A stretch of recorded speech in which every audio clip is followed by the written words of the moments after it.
I arrived at my parents' luxurious suburban home for Christmas Eve dinner, with my son Tyler expecting the usual family gathering.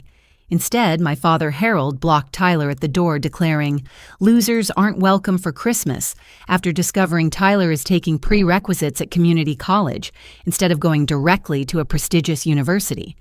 My mother Patricia nodded approvingly, while Tyler's cousin Brad smirked and added, "This is just embarrassing." I watched my 18-year-old son's face crumble as my family humiliated him, publicly feeling my protective instincts surge. The cold December air bit at our faces as we stood on the front porch of my childhood home, the warm yellow glow from inside mocking the frigid reception we were receiving. Harold's voice carried that familiar tone of superiority that had made my teenage years miserable, but hearing it directed at Tyler made my blood boil in ways I had never experienced. "You heard me correctly, Katie." Harold continued, his 6-foot frame blocking the doorway completely. "We don't reward failure in this family, and we certainly don't celebrate it during the holidays." Tyler's shoulders sagged beneath his carefully chosen Christmas sweater, the navy blue one, with the small reindeer pattern that he had picked specifically because he thought his grandmother would find it charming. I watched him fidget with the wrapped present in his hands, a handmade photo album filled with his academic achievements and volunteer work from high school. "Dad, what are you talking about?" I managed to ask, though my voice sounded strange and distant. "Tyler's done nothing wrong."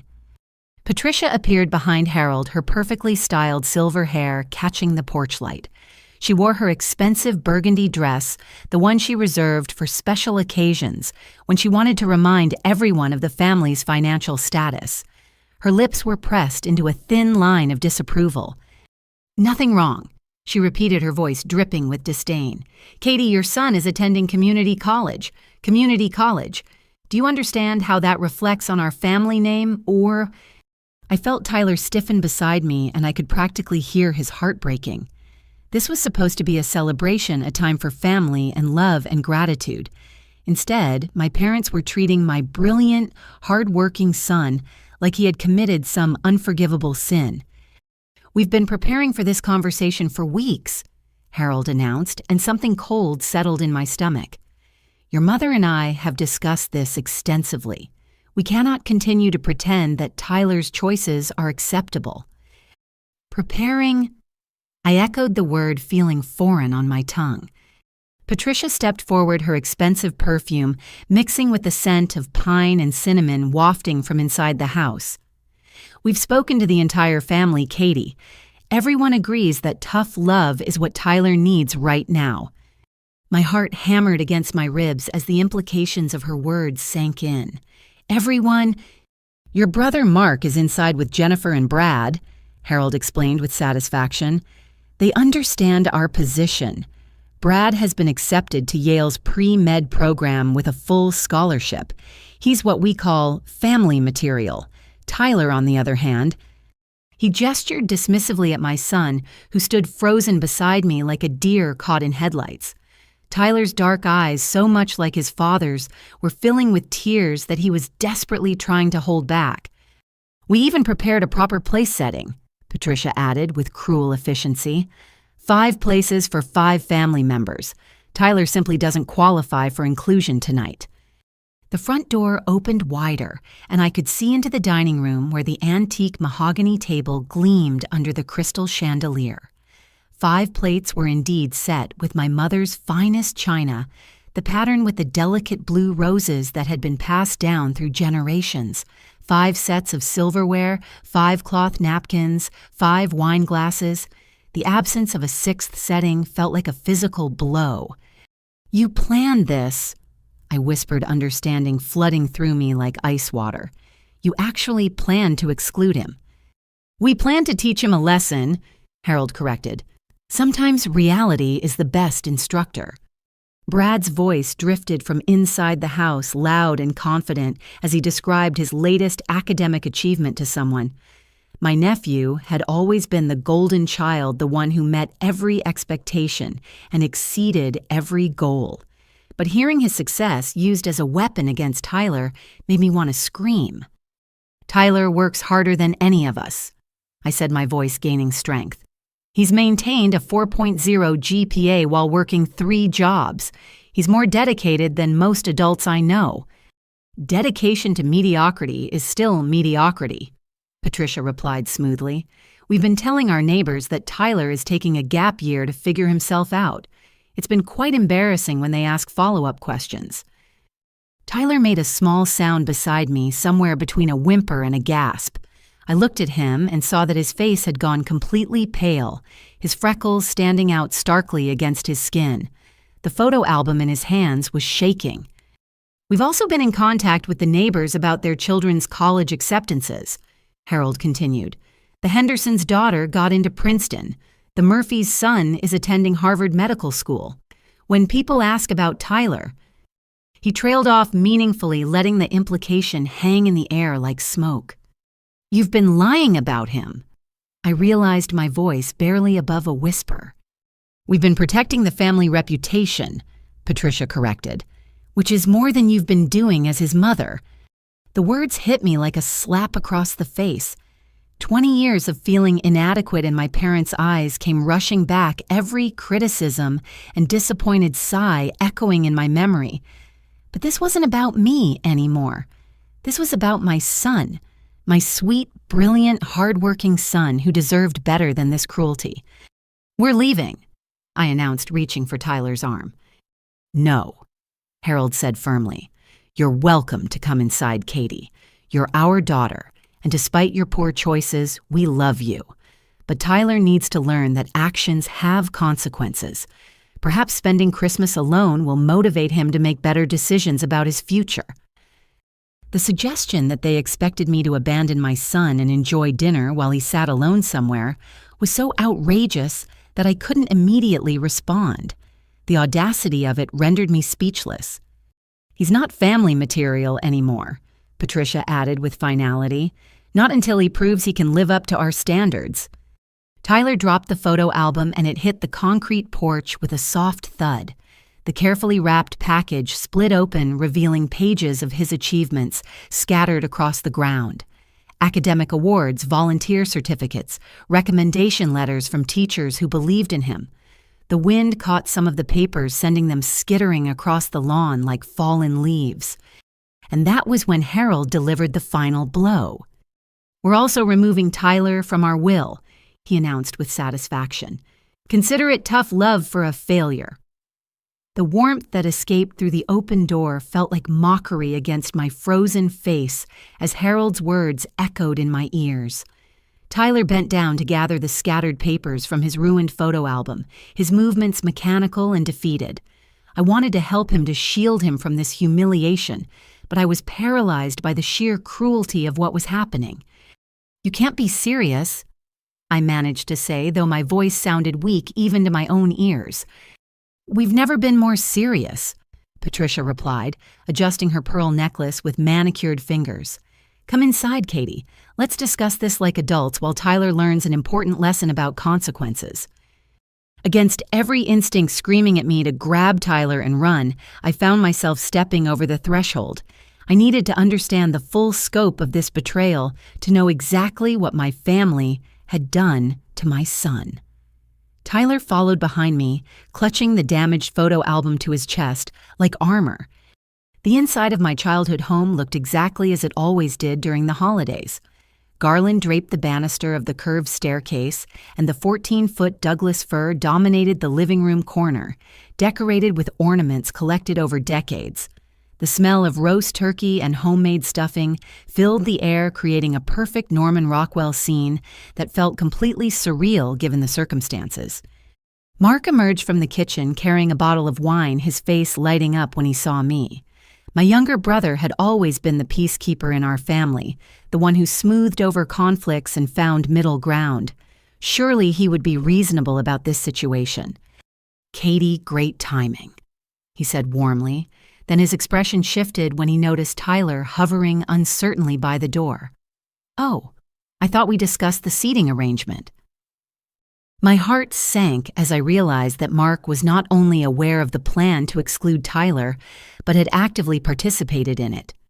Jennifer appeared next, my sister-in-law's blonde hair perfectly styled despite spending the day cooking. She gave me a bright smile that faltered when she saw Tyler.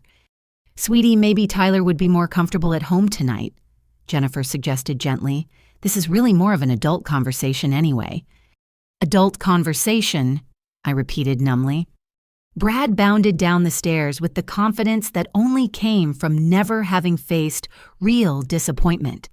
At 19, he was tall like his grandfather, with the same commanding presence and easy smile. He had inherited the family's natural charisma along with their sense of entitlement.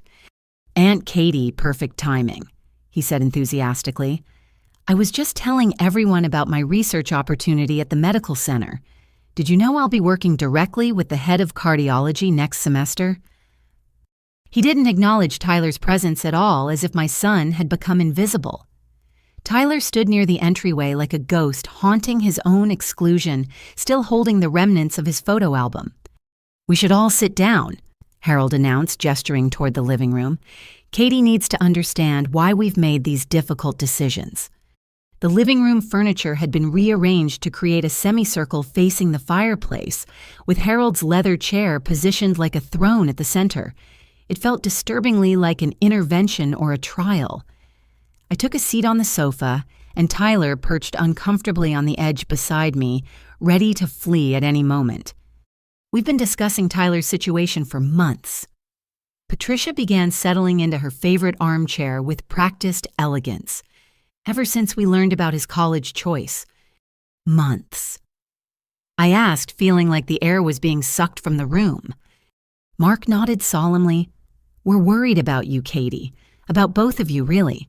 Tyler's decision to attend community college reflects poorly on our family's values and expectations. But more importantly," Jennifer added, her voice dripping with false concern, "we're worried that you're enabling his mediocrity. Sometimes love means setting boundaries." I looked around the room at these people who had been my support system my entire life, searching for any sign of the warmth and acceptance I remembered from childhood Christmases. Instead, I found cold calculation and barely concealed contempt. "We've been very discreet about this," Harold assured me. "We've told people that Tyler is taking a gap year to mature and reconsider his options. It's saved the family considerable embarrassment." Tyler made a small sound of distress, and I saw his hands trembling as he clutched the photo album. My protective instincts flared, but I forced myself to remain calm and gather information. "What exactly have you told people?" I asked carefully. Patricia produced her phone and began scrolling through what appeared to be a lengthy list of notes. "Well, the Hendersons asked about Tyler's college plans at the grocery store last month. I told them he was exploring different paths and taking time to find himself. The Murphys inquired at church," Harold added. I explained that Tyler was considering trade school as a more realistic option given his limitations. The word limitations hit me like a physical blow. Tyler had graduated valedictorian from his high school class of 400 students. He had received multiple academic awards and had been accepted to several four-year universities. His only limitation was our family's financial situation after his father left us with nothing but debt. And when Mrs. Chen asked about his SAT scores at the country club, Mark continued, "Mom told her that we prefer not to discuss disappointing results." Tyler's SAT score had been in the 98th percentile, higher than Brad's score, though we had never made comparisons. But apparently, my family had been actively spreading lies about my son's abilities and achievements for months. "You've been sabotaging his reputation," I said quietly, the full scope of their betrayal becoming clear. "We've been managing a difficult situation," Patricia corrected. "Do you have any idea how humiliating it is to admit that our grandson chose community college over proper universities? People make assumptions about family values based on those choices." Brad shifted in his chair, looking uncomfortable for the first time since we had arrived.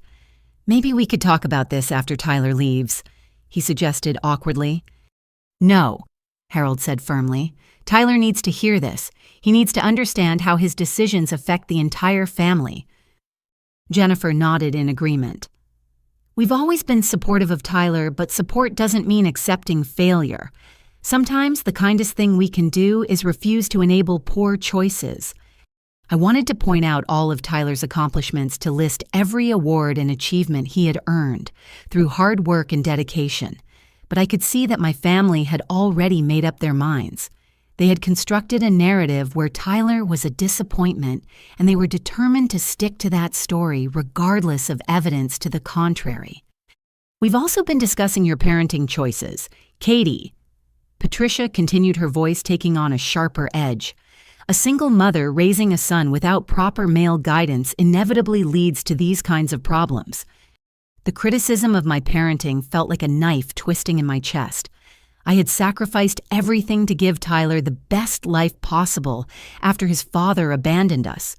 I had worked multiple jobs gone without necessities and dedicated every ounce of my energy to ensuring my son had opportunities and support. Tyler's father leaving was the best thing that ever happened to us, I said, quietly, surprising myself with the vehemence in my voice.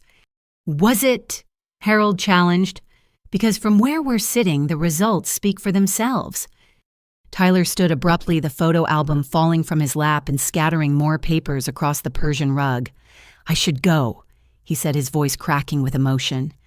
Sit down, Harold commanded, his voice sharp enough to make Tyler flinch. We're not finished. My son slowly sank back onto the sofa, his face pale and drawn. I could see tears threatening to spill over, and every maternal instinct I possessed was screaming at me to get him out of there immediately. We've prepared something that might help Tyler understand our perspective, Patricia announced, producing a manila folder from beside her chair. She opened the folder and pulled out several sheets of paper, each one covered in neat handwriting and what appeared to be printed emails and documents. My stomach dropped as I realized what I was looking at. These are Brad's achievements from his first semester at Yale, she announced with pride. Dean's List research opportunity leadership position in his pre-med society, and a recommendation from his organic chemistry professor for accelerated placement. She spread the papers across the coffee table like a winning poker hand, each document highlighting Brad's success in vivid detail. Then she produced another folder, this one noticeably thinner. And these are Tyler's community college transcripts and course listings. She continued, her voice dripping with disappointment. Basic biology, introductory chemistry, general education requirements that most students complete in high school. The comparison was designed to be humiliating, and it worked perfectly. Tyler stared at the contrast between his cousin's achievements and his own modest course load, his shoulders sagging with shame. Do you see the difference? Harold asked pointedly. One grandson is excelling at an elite institution, building a foundation for medical school and a prestigious career. The other is repeating high school coursework at a community college. What they didn't understand, what they refused to acknowledge, was that Tyler's path was not a reflection of his ability, but of our financial reality. Community college was a strategic choice that would allow him to complete his prerequisites without accumulating crushing debt, giving him a better foundation for medical school applications. But explanation felt pointless in the face of such willful ignorance. We love Tyler, Jennifer said softly, but love sometimes means setting boundaries. We can't continue to pretend that all choices are equal when they clearly are not. Mark nodded in agreement. We've talked about this extensively as a family, Katie. We think the kindest thing we can do is stop enabling Tyler's denial about his situation. Denial. I asked, my voice barely above a whisper. Denial about his intellectual limitations, Patricia clarified. Denial about realistic career expectations. Denial about the importance of family reputation and standards. Tyler made a choked sound that might have been a sob, and I felt something break inside my chest. These people who were supposed to love and support him were systematically destroying his confidence and self-worth. We're removing Tyler from family events until he demonstrates real improvement in his choices and attitude, Harold announced with finality. No more birthday celebrations, no more holiday gatherings, no more family vacations. He's welcome to return when he's ready to meet our expectations. The room fell silent except for the crackling of the fireplace and Tyler's barely audible breathing. Outside, snow had begun to fall, coating the windows with a thin layer of white that made the warm room feel even more isolated from reality. "This is not negotiable," Patricia added. "We've discussed it thoroughly and we're all in agreement. Even Brad supports our decision." I looked at my nephew, who had the decency to appear ashamed of his complicity. But shame was not the same as courage, and he remained silent as his grandparents systematically destroyed his cousin's sense of belonging and worth. The most devastating part was not just the cruelty of their decision, but the calculated nature of it. This was not a moment of anger or disappointment that could be forgiven and forgotten. This was a deliberate campaign to exclude and humiliate my son, planned and executed with cold precision. And as I sat in that room surrounded by my family, I realized that Tyler and I were completely alone. The silence stretched between us like a taut wire ready to snap, broken only by the soft ticking of the grandfather clock in the corner and the occasional pop from the fireplace. Tyler sat rigid beside me, staring down at the scattered comparison papers that painted him as a failure. His breathing had become shallow and rapid, and I could practically feel the walls closing in around him. "I want to say something," Tyler said suddenly, his voice so quiet we all had to strain to hear him. Harold leaned back in his leather chair with the satisfied expression of someone who believed they were about to witness a well-deserved surrender. "Go ahead, son. We're listening." Tyler cleared his throat and straightened his shoulders, summoning courage from somewhere deep inside. When he looked up, his dark eyes were filled with tears, but his voice was steady. "I chose community college because I researched the most financially responsible path to medical school." He began each word carefully measured. "The average medical student graduates with over $200,000 in debt. I wanted to minimize that burden by completing my prerequisites at a lower cost." Patricia's perfectly penciled eyebrows rose skeptically. "That sounds like rationalization to me." "It's not rationalization," Tyler continued, his voice gaining strength. "I spent months researching medical school admissions requirements and talking to current medical students about their experiences. Every single person I spoke with advised taking prerequisites at community college to reduce overall debt." Brad shifted uncomfortably in his chair, suddenly very interested in examining his fingernails. I suspected he was beginning to understand that his cousin's choice was actually more strategic than his own expensive path. I also spoke with 3 admissions counselors at medical schools. Tyler pressed on, warming to his topic. "They all said that where you take prerequisites matters far less than your GPA and MCAT score. A 4.0 GPA from community college is better than a 3.5 GPA from an expensive university." Harold's expression was darkening by the minute. This was not the broken apology he had been expecting. "Furthermore," Tyler said, his confidence growing, "I've been working 3 part-time jobs while maintaining perfect grades. I work at the campus tutoring center where I help struggling students with biology and chemistry. I work weekends at the medical equipment supply company where I've learned about hospital operations and medical technology. And I work evenings at the veterinary clinic where I've gained hands-on experience with medical procedures and patient care." The room had fallen completely silent. Even the fire seemed to have stopped crackling. "Those jobs aren't just about money," Tyler continued, his voice growing stronger with each word. "They're about building experience and understanding the medical field from multiple perspectives. I've learned more about medicine and patient care in the past 6 months than most pre-med students learn in 2 years of classroom theory." I felt a surge of pride so intense it made my chest ache. My son was defending himself with intelligence and grace, presenting facts instead of emotions, logic instead of pleas. But Harold was not impressed. "That's a very pretty speech," he said dismissively, "but it doesn't change the fundamental reality. You're attending community college because you couldn't get into a real university." "That's not true," Tyler said quietly. "I was accepted to State University with a partial scholarship, and I was accepted to the honors program at Regional University with a full academic scholarship. The admission hung in the air like a bomb waiting to explode. I watched as my family processed this information, their carefully constructed narrative beginning to crumble around them. "Then why didn't you accept?" Jennifer asked, confusion evident in her voice. Tyler looked down at his hands, and I could see him struggling with whether to reveal the truth. When he looked up again, his eyes found mine, and I saw the pain and love and determination that had carried him through so many challenges.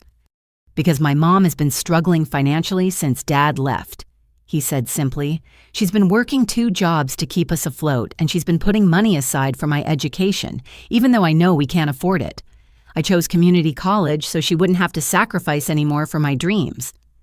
The words hit the room like a physical blow. I felt my face burning with shame and pride in equal measure. Shame that Tyler felt responsible for our financial situation, and pride that he had chosen sacrifice over prestige to protect me. "Mom's been skipping meals to save money for my textbooks," Tyler continued, his voice breaking slightly. "She's been wearing the same winter coat for 5 years because every spare dollar goes toward my future. She sold her engagement ring last year to pay for my SAT prep course, and she doesn't know that I know about it." Tears were streaming down my face now, and I couldn't have spoken even if I had known what to say. Tyler had been protecting me just as fiercely as I had been trying to protect him. "So when people ask me why I chose community college," Tyler said, looking directly at Harold, "I tell them it's because I'd rather graduate debt-free than burden my mother with loans she can't afford. I tell them it's because I'm mature enough to prioritize substance over status." Brad finally looked up from his hands, his face flushed with what might have been embarrassment or admiration.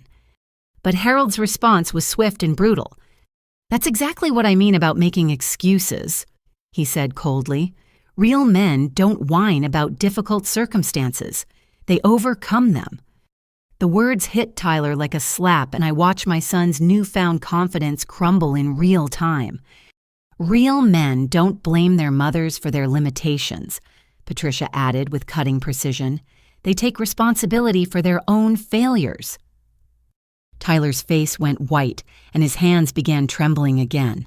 The courage that had carried him through his defense evaporated in the face of such calculated cruelty. "I'm sorry," he whispered, his voice barely audible. "I'm sorry I'm not good enough. I'm sorry I'm embarrassing the family. I'm sorry I'm not like Brad." "Don't apologize to us," Harold said with satisfaction. "Apologize to your mother for putting her in this position. Apologize to your cousin for making his achievements look bad by comparison." Brad finally spoke up, his voice strained. "Grandpa, maybe that's enough." "No," Harold snapped. "It's not enough. Tyler needs to understand that his choices affect everyone around him. His mediocrity reflects on our family name, our reputation, our standing in the community." Tyler doubled over slightly as if he had been punched in the stomach. When he looked up again, his face was streaked with tears. "I've been working 60 hours a week while carrying a full course load," he said brokenly. "I haven't had a day off in 6 months. I study until 2 in the morning and get up at 6 for my shift at the clinic. I'm exhausted all the time, but I keep going because I want to make everyone proud." "Well, you've failed," Patricia said with clinical precision. "We're not proud. We're embarrassed." The words hung in the air like poison, and I watched my son's spirit break in real time. Tyler had poured his heart out, had explained his sacrifices, and his reasoning had shown them the depth of his love and dedication, and they had used it all against him. "I've been planning to change my last name after I graduate," Tyler said suddenly, his voice hollow and defeated. "I didn't want to embarrass the family anymore. I figured if I wasn't really part of it, then my choices wouldn't reflect on anyone else." The admission hit me like a physical blow. My son had been planning to erase his connection to us entirely, rather than continue to disappoint his grandparents. "I've been thinking about cutting contact with everyone after I turn 18. He continued, his voice growing smaller with each word. "Maybe if I just disappeared, you could all pretend I never existed. Then Brad could be the only grandson, and you wouldn't have to be ashamed anymore." Harold leaned forward with interest rather than concern. "That's actually not a terrible idea," he said thoughtfully. "A clean break might be best for everyone involved." Patricia nodded in agreement. Sometimes the kindest thing we can do is let people find their own level without the pressure of family expectations. I stared at my parents in complete shock. They were actually entertaining the idea of my son removing himself from their lives entirely. They were discussing his self-imposed exile like it was a reasonable solution to their embarrassment. "I could change my name to my mom's maiden name," Tyler offered desperately, "or I could just use a completely different name, whatever would be easier for the family." "Tyler, stop," I said, finally finding my voice again. But he was beyond hearing me. The dam had broken and years of feeling inadequate were pouring out. "I know I'm not smart enough." He continued, his voice cracking with emotion. "I know I'll never be good enough. I know I'm a disappointment and a burden and an embarrassment. I just want to stop hurting everyone by existing." The room fell silent except for Tyler's quiet sobbing. My 18-year-old son, who had worked harder than any adult I knew, who had sacrificed his own comfort for my financial stability, who had chosen responsibility over prestige, was apologizing for his existence. And my family was letting him. "Perhaps that's enough self-pity for one evening?" Harold said finally, his voice devoid of any warmth or compassion. "Tyler, you're welcome to leave now. Katie, you're welcome to stay for dinner." The suggestion that I would abandon my son and enjoy a meal while he suffered alone was so outrageous that I couldn't immediately process it. But as I looked around the room at these people who had raised me, who were supposed to love us both, I realized that they genuinely expected me to choose them over Tyler. They expected me to sacrifice my son for their approval. And in that moment, sitting in the living room where I had opened Christmas presents as a child, surrounded by people who had once made me feel safe and loved, I finally understood exactly who my family really was. I stood up slowly, my legs unsteady beneath me, as the full weight of what I had just witnessed settled into my bones. Tyler remained curled into himself on the sofa, his quiet sobs the only sound in the suddenly oppressive room. The grandfather clock continued its relentless ticking, marking seconds that felt like hours as I processed the magnitude of my family's betrayal. "You want me to stay for dinner?" I said carefully, my voice sounding strange and distant even to my own ears, "while my son goes home alone on Christmas Eve." Patricia smoothed her burgundy dress and nodded as if this were the most reasonable request in the world. "Tyler has made his choices, Katie. Now he needs to live with the consequences.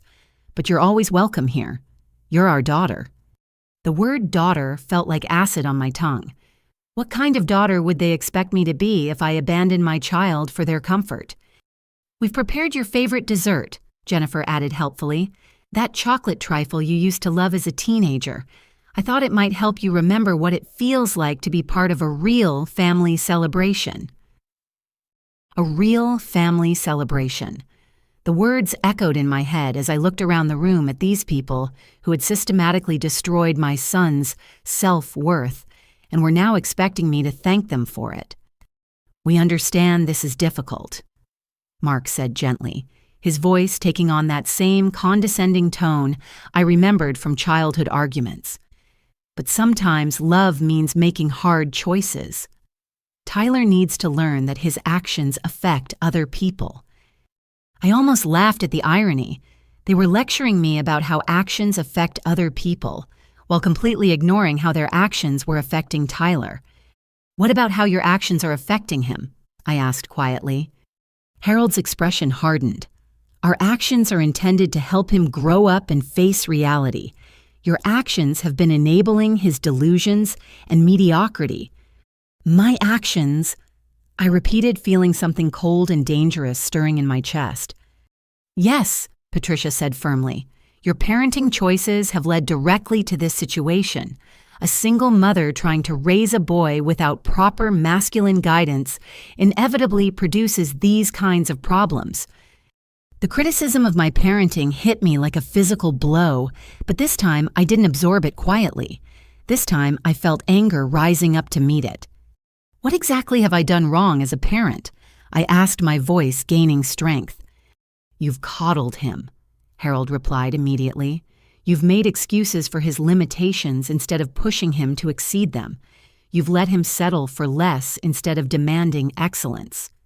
"You've failed to provide proper male role models," Patricia added. "Boys need strong masculine figures to teach them about competition and achievement. Without that guidance, they become weak and entitled." "Entitled?" I asked, thinking about Tyler's 60-hour work weeks and perfect grades. "He thinks he deserves respect and inclusion regardless of his performance," Jennifer explained. "He thinks showing up is enough, that effort matters more than results." I stared at her in complete disbelief. Tyler had consistently delivered exceptional results while working harder than any teenager should have to work. But somehow, my family had twisted that into evidence of entitlement. "We blame Tyler's father for abandoning his responsibilities," Mark said solemnly. "But we also blame you for not finding a suitable replacement. Tyler needed a strong stepfather to teach him about excellence and accountability." The suggestion that I should have married someone for Tyler's benefit rather than for love was so deeply offensive that I struggled to find words. They were criticizing me for prioritizing my son's emotional stability over their social expectations. "We've been discussing your situation as a family for quite some time," Patricia continued, her voice taking on that clinical tone she used when delivering particularly harsh judgments. "We're concerned that your protective instincts have become counterproductive." "Counterproductive how?" I managed to ask. "You've sheltered Tyler from natural consequences," Harold explained.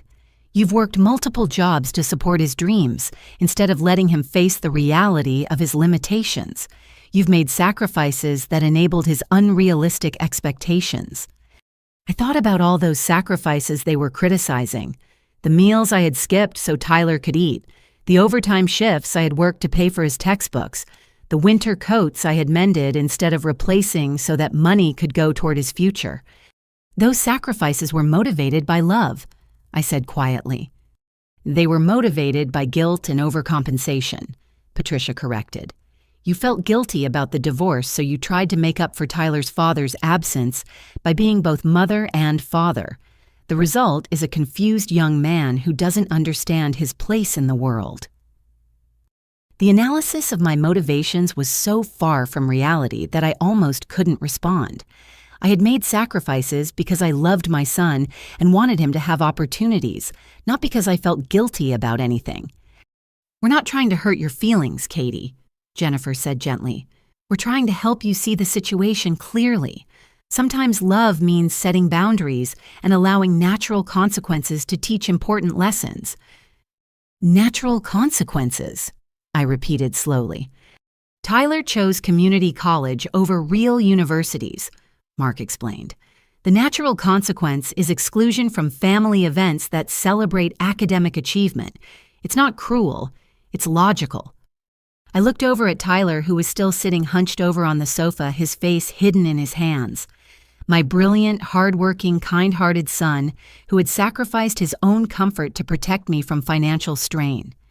"We've also been concerned about your influence on Tyler's decision-making," Harold continued. "Your financial struggles have created a scarcity mindset that prevents him from pursuing excellence." "Scarcity mindset," I echoed. "He's so focused on saving money that he can't see the bigger picture," Patricia explained. "Sometimes you have to invest in quality to achieve real success.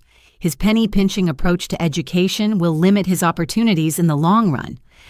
The irony was staggering. They were criticizing Tyler for being financially responsible while ignoring the fact that his caution was born from watching me struggle to keep us afloat after his father left us with crushing debt. "We think it might be best if Tyler spent some time away from your influence," Harold announced suddenly. "Perhaps a military school or structured program where he could learn discipline and realistic expectations." The suggestion hit me like ice water. They weren't just planning to exclude Tyler from family events, they were planning to separate us entirely. "Military school," I whispered.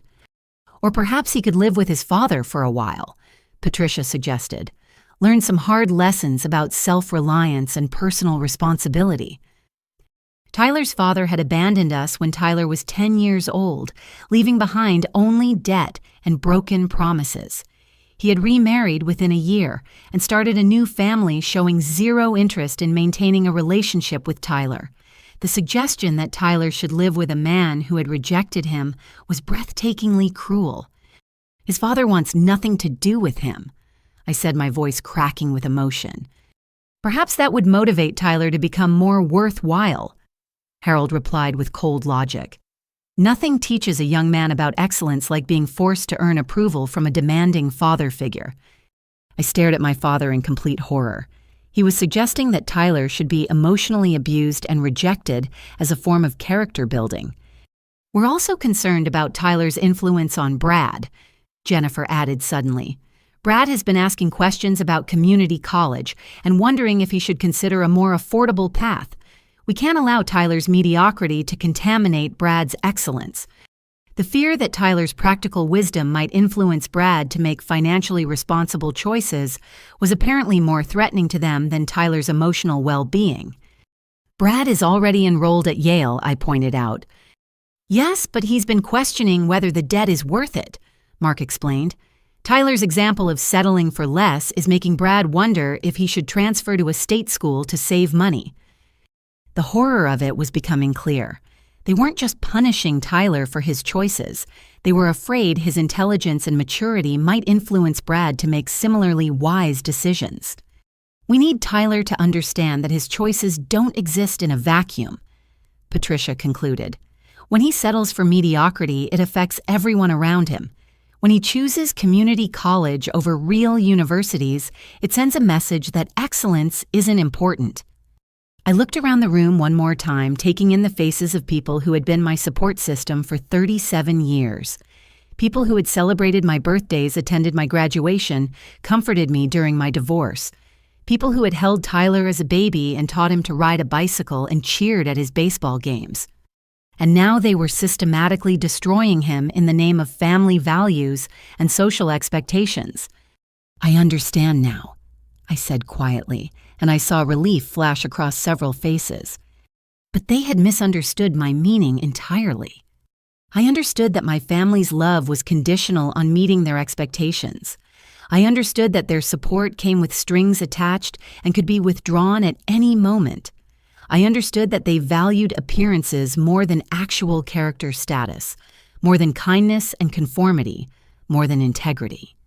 Most importantly, I understood that Tyler and I were not safe here. We never had been. Good, Harold said with satisfaction. Then you understand why Tyler needs to leave and why you should stay for dinner. Sometimes the kindest thing we can do is allow people to face the natural consequences of their choices. I reached down and touched Tyler's shoulder gently. He looked up at me with red-rimmed eyes, his face streaked with tears and filled with shame that he had never earned. We're leaving, I said simply. Katie, don't be dramatic, Patricia sighed. Tyler can go home and think about what we've discussed. You don't need to leave with him. Yes, I said, helping Tyler to his feet. I do. And for the first time that evening, I felt completely certain about something. I was choosing my son over their approval, and it felt like the first honest decision I had made in years. Tyler and I gathered the scattered papers from his photo album in tense silence, while my family watched from their semicircle of judgment. Every photograph and certificate felt heavier in my hands as I realized these achievements meant nothing to the people who should have celebrated them most. The weight of their disapproval pressed down on us like a physical presence, making even the simple act of walking toward the door feel monumental. You're making a mistake, Katie, Harold called after us, his voice carrying that familiar tone of authority that had intimidated me throughout childhood. Tyler needs to learn that running away doesn't solve problems. I paused at the front door, my hand on the brass handle that I had touched thousands of times growing up. For just a moment, I felt the pull of old patterns, the desperate need for my father's approval that had shaped so many of my decisions over the years. We're not running away, I said without turning around. We're choosing dignity over cruelty. Patricia's voice followed us onto the porch, sharp with frustration. Don't be so dramatic, Katie. We're trying to help Tyler become a better person. Sometimes love requires tough decisions. The cold December air hit us like a slap as we stepped outside, but it felt cleaner than the poisonous atmosphere we were leaving behind. Snow continued to fall, creating a thin white blanket over the perfectly manicured lawn and expensive cars parked in the circular driveway. Tyler walked beside me in silence, clutching the damaged photo album against his chest like a shield. His breathing was still uneven from crying, and I could see him struggling to process what had just happened. We had both entered that house expecting love and acceptance, and instead we had found calculated cruelty disguised as family values. As we reached my car, I heard the front door open behind us. I turned to see Mark jogging down the porch steps, his face flushed with either exertion or embarrassment. "Katie, wait." He called his breath, forming small clouds in the frigid air. "Can we talk for just a minute?" Tyler looked up at me with exhausted eyes, and I could see him steeling himself for another round of criticism. But something in Mark's expression seemed different from the cold dismissal we had just experienced. "Get in the car and warm up," I told Tyler gently. "I'll be right there." My son climbed into the passenger seat without argument, and I watched him turn up the heat and pull his jacket tighter around himself. Even through the car windows, I could see his hands shaking, whether from cold or emotional trauma. Mark approached me carefully as if I were a wounded animal that might bolt at any sudden movement. When he spoke, his voice was lower than it had been inside the house, meant only for my ears. "I wanted you to know that not everything you heard in there was completely accurate." He began glancing nervously back at the house, where warm light still spilled from the windows. "What do you mean?" I asked, though something cold was already settling in my stomach. Mark looked around the empty street as if checking for witnesses before continuing. "Mom and Dad have been more involved in Tyler's situation than they let on tonight. They didn't just spread rumors about his college choice." The words hit me like ice water. "What are you saying?" "They contacted his high school guidance counselor last spring." Mark admitted, his voice barely above a whisper. "They told her they were concerned about Tyler receiving too much encouragement for unrealistic goals." I stared at my brother in growing horror as the implications of his words sank in. "They interfered with his college applications." "They didn't think of it as interference," Mark said quickly, as if that somehow made it better. "They thought they were protecting him from future disappointment by encouraging more realistic expectations." My hands clenched into fists at my sides as I processed this betrayal. Tyler's guidance counselor, Mrs. Rodriguez, had always been one of his strongest advocates. She had helped him research scholarship opportunities and had written glowing recommendation letters for his applications. If my parents had convinced her to undermine his efforts, what exactly did they tell her? I asked, my voice deadly quiet. Mark shifted uncomfortably, clearly regretting his decision to share this information. They said that Tyler had unrealistic expectations about his academic abilities. They suggested that his test scores might have been inflated or that his grades didn't reflect real understanding. The systematic nature of their sabotage was becoming clear, and it was far worse than I had imagined. They had not only embarrassed Tyler socially, but had actively worked to destroy his educational opportunities. They also called the State University admissions office. Mark continued, his voice growing even quieter. They said they had concerns about a scholarship recipient and wanted to share additional information about his character. I felt the world tilt slightly around me as I understood what he was telling me. Tyler had been accepted to State University with a partial academic scholarship that would have covered most of his tuition. He had been thrilled about the opportunity, spending hours researching their pre-med program and planning his course schedule. Then suddenly, and without explanation, the university had contacted him to say that his scholarship was being re-evaluated due to new information about his application. They had never provided specifics, and Tyler had been devastated by what seemed like a random administrative decision. They cost him his scholarship. I whispered, the pieces finally falling into place. Mark nodded miserably. They told the admissions office that Tyler had misrepresented his volunteer work and that his academic achievements were the result of grade inflation rather than real ability. Tyler had spent 2 years volunteering at the local animal shelter working with injured and abandoned pets while learning basic veterinary skills. He had also tutored struggling students at his high school, helping dozens of classmates improve their grades in math and science. The suggestion that he had misrepresented these experiences was not just false, but deliberately malicious. "Why are you telling me this?" I asked, though I was not sure I wanted to hear the answer. Mark looked back at the house again, then met my eyes with an expression I had never seen before. "Because I have kids too, Katie, and if someone did this to my children, I would want to know." The admission that he had watched my parents systematically sabotage Tyler's future while saying nothing was almost as devastating as the original betrayal. Mark had known exactly what they were doing and had chosen silence over intervention. "Why didn't you stop them?" I asked, my voice cracking with emotion. "I tried to talk them out of it," Mark said defensively, "but they were convinced they were doing the right thing. They said Tyler needed to learn that excellence requires sacrifice and that protecting him from natural consequences would only hurt him in the long run." Natural consequences. There was that phrase again used to justify deliberate sabotage and cruelty. Dad also contacted the regional university. Mark continued, apparently deciding to confess everything now that he had started. He told them that Tyler had been accepted under false pretenses and that the family had concerns about his readiness for academic challenges. Regional University had offered Tyler a full academic scholarship based on his test scores and grades. It would have covered tuition room and board and even provided a modest stipend for books and supplies. Tyler had been over the moon about the opportunity, seeing it as validation of all his hard work and dedication. Then, just like with State University, the offer had been suddenly withdrawn due to irregularities in the application process.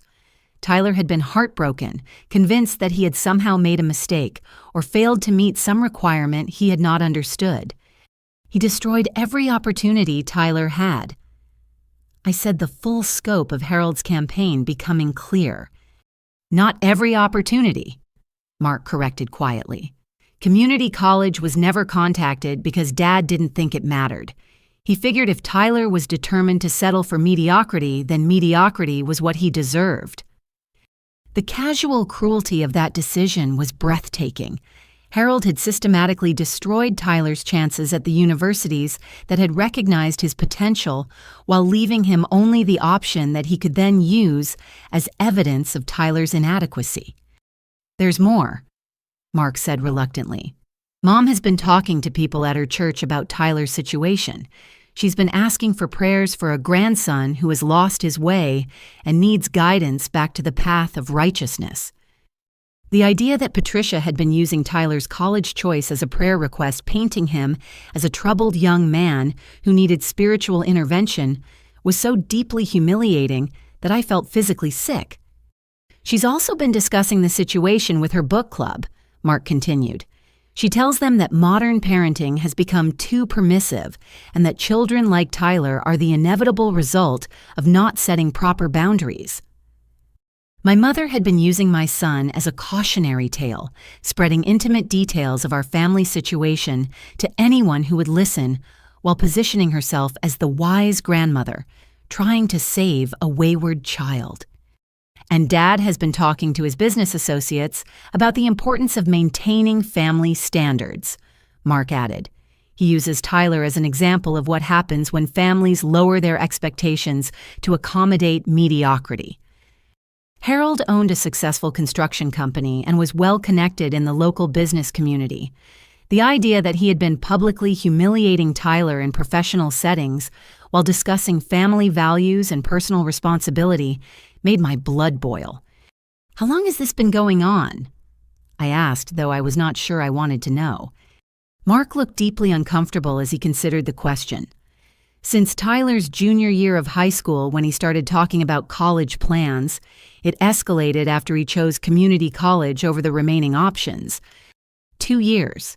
For 2 years, my parents had been systematically undermining my son while pretending to love and support him. They had sabotaged his opportunities, spread lies about his character, and used his situation to enhance their own sense of moral superiority. "Why didn't you tell me sooner?" I asked, my voice barely above a whisper. "Because I kept hoping they would stop," Mark admitted. "I thought once Tyler proved himself at community college, they would recognize their mistake and apologize. I never imagined it would escalate to tonight." The idea that this evening's cruelty was an escalation rather than an aberration was almost too much to process. This was not a moment of poor judgment or temporary disappointment. This was the culmination of a long-term campaign to destroy Tyler's confidence and drive him away from the family. "Dad's been telling people that Tyler's failures reflect poorly on his parenting," Mark continued. "He says that grandfathers have a responsibility to correct mistakes that parents are too blind to see." The hypocrisy was staggering. Harold was publicly criticizing my parenting while secretly sabotaging Tyler's opportunities, creating the very problems he then claimed to be addressing.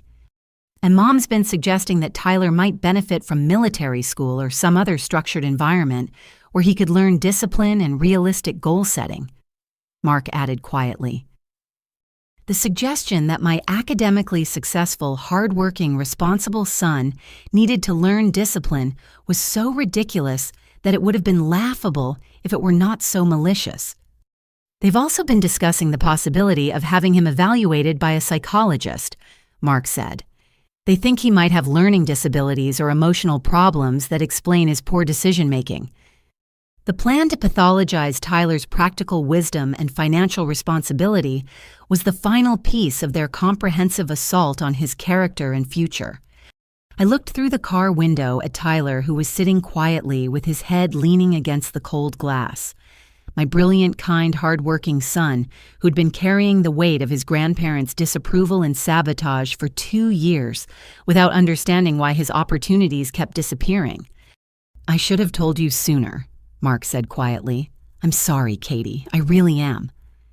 But his apology felt hollow and meaningless in the face of 2 years of silence, while Tyler suffered.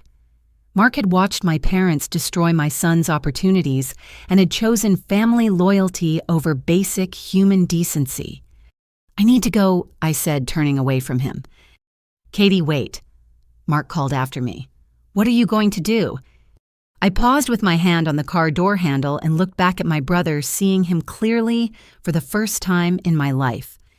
"I'm going to protect my son," I said simply, "since no one else in this family will." And as I climbed into the car beside Tyler, I realized that I finally understood exactly what kind of people I was dealing with. They had not just excluded Tyler from Christmas dinner. They had spent 2 years systematically destroying his future while pretending to love him. And they were about to learn that they had made a terrible mistake. The drive home was silent except for the gentle hum of the heater and the soft sound of Tyler's breathing as he stared out at the snow-covered streets. I kept glancing at him from the corner of my eye, watching the way he hunched his shoulders, as if trying to make himself smaller and disappear entirely. Every few minutes he would wipe his eyes with the sleeve of his Christmas sweater, the one he had chosen so carefully because he thought it would make his grandmother smile. When we pulled into our small driveway, Tyler made no move to get out of the car. He sat motionless, still clutching the damaged photo album, staring at our modest 2-bedroom house with its cheerful Christmas lights blinking in the darkness. "I'm sorry, Mom," he said suddenly, his voice barely audible. "I'm sorry I ruined Christmas. I'm sorry I'm such a disappointment." The words hit me like physical blows, each apology driving home how thoroughly my family had convinced him that their cruelty was somehow his fault. "Tyler, look at me," I said, gently, waiting until his dark eyes met mine. "You have nothing to apologize for. Nothing that happened tonight was your fault." "But they're right," he whispered. "I am a failure. I couldn't even get into a real university, and now I'm embarrassing everyone by pretending I can become a doctor." The self-doubt in his voice was devastating because I could hear echoes of Harold and Patricia's poison in every word. They had planted seeds of inadequacy that were now growing into full-blown self-hatred. "You are not a failure," I said firmly. "You are one of the most successful people I know, and I'm not saying that because I'm your mother. I'm saying it because it's true." Tyler shook his head sadly. "Mom, you don't have to lie to make me feel better. I know what I am." Before I could respond, my phone buzzed with a text message. I glanced down to see Patricia's name on the screen, and my stomach immediately tightened with dread. "Who is it?" Tyler asked, noticing my expression. I hesitated, not wanting to expose him to any more toxicity from my family, but something told me that hiding their continued harassment would not protect him in the long run. "It's your grandmother," I said carefully. "She's asking if we want to come back for dessert." Tyler's face crumpled with a mixture of hope and fear. Even after everything that had happened, part of him still desperately wanted his grandparents' acceptance and love. "Maybe I should apologize," he said quietly. "Maybe if I promised to try harder, to be better." "Tyler, no," I said firmly. "You are not going back there to be abused again." But my phone was buzzing again with another message, then another. Patricia was not giving up easily. Tyler reached for my phone before I could stop him reading the messages with growing distress. "She says they saved my favorite cookies," he said, his voice filled with longing. "She says they want to give me another chance to make things right." I took the phone back and read the full string of messages, my anger building with each manipulative word. Patricia was using Tyler's love for his family and his desperate need for approval to lure him back into their trap. "We should go back," Tyler said suddenly, his voice gaining urgency. "I can do better. I can make them proud." "How, I asked gently. "How can you do better than perfect grades while working 3 jobs?" Tyler thought for a moment, his face scrunched in concentration as he tried to solve an impossible puzzle. "I could transfer to State University next year," he suggested desperately. "I could take out loans and pay them back later, or maybe I could work more hours and save up enough to afford the tuition." The fact that he was willing to sabotage his own financial future just to earn his grandparents' approval broke my heart completely. "I could change my major." He continued his ideas, becoming more frantic. "Maybe medicine isn't realistic for someone like me. I could study business or accounting or something more practical." "Tyler, stop," I said, reaching over to take his hands in mine. "You are not changing anything about yourself to accommodate their cruelty." But Tyler was spiraling now, his need for family acceptance overriding all logic and self-preservation. "Maybe I could live with Dad for a while," he suggested, echoing Harold's earlier recommendation. "Learn some discipline and responsibility. Maybe if I became more like what they want." The idea that Tyler would voluntarily submit himself to his absent father's indifference just to win his grandparents' approval was so heartbreaking that I felt tears threatening again. My phone buzzed with another message, and this time Tyler grabbed it before I could react. His face went white as he read whatever Patricia had written. "What does it say?" I asked, though I was dreading the answer. Tyler handed me the phone without speaking, his hands trembling slightly. The message was longer than the others, written with Patricia's characteristic blend of false concern and subtle manipulation. "Tyler, your grandfather and I have been talking, and we realized that tonight was very difficult for you. We want you to know that our love for you hasn't changed, even though we're disappointed in your choices. If you're willing to have an honest conversation about your future and consider some alternatives to your current path, we'd be happy to include you in our Christmas celebration. We've always believed in second chances for people who are truly ready to grow and change." The message was perfectly crafted to make Tyler feel like his grandparents' cruelty was actually loving concern, and that their acceptance was still possible if he would just abandon his dreams and submit to their expectations. "See," Tyler said desperately, "they still love me. They want to give me another chance." "Tyler," I said carefully, "what do you think they mean by considering alternatives to your current path?" He was quiet for a moment, thinking through the implications. "Maybe they want me to look at different career options or different ways to pay for school. Or maybe they want you to give up on medical school entirely, I suggested gently. Tyler's face fell as the reality of their conditional love began to sink in. But if that's what it takes to be part of the family again, no, I said firmly. Being part of a family should not require you to abandon your dreams. But Tyler was already pulling out his own phone, his fingers moving quickly across the screen as he composed a response to Patricia's message. "What are you writing?" I asked, trying to keep the panic out of my voice. "I'm telling them I'm willing to listen to their suggestions." Tyler said, his face filled with desperate hope. "I'm telling them I want to be better." I watched my son sacrifice his dignity and self-worth for the possibility of his grandparents' approval, and I felt something break inside my chest. Tyler had been so thoroughly conditioned to believe that love was conditional on performance that he was willing to negotiate away his entire future for their acceptance. "Tyler, wait," I said, reaching for his phone. "Let's think about this for a minute." "Mom, please," he said, pulling the phone away from me.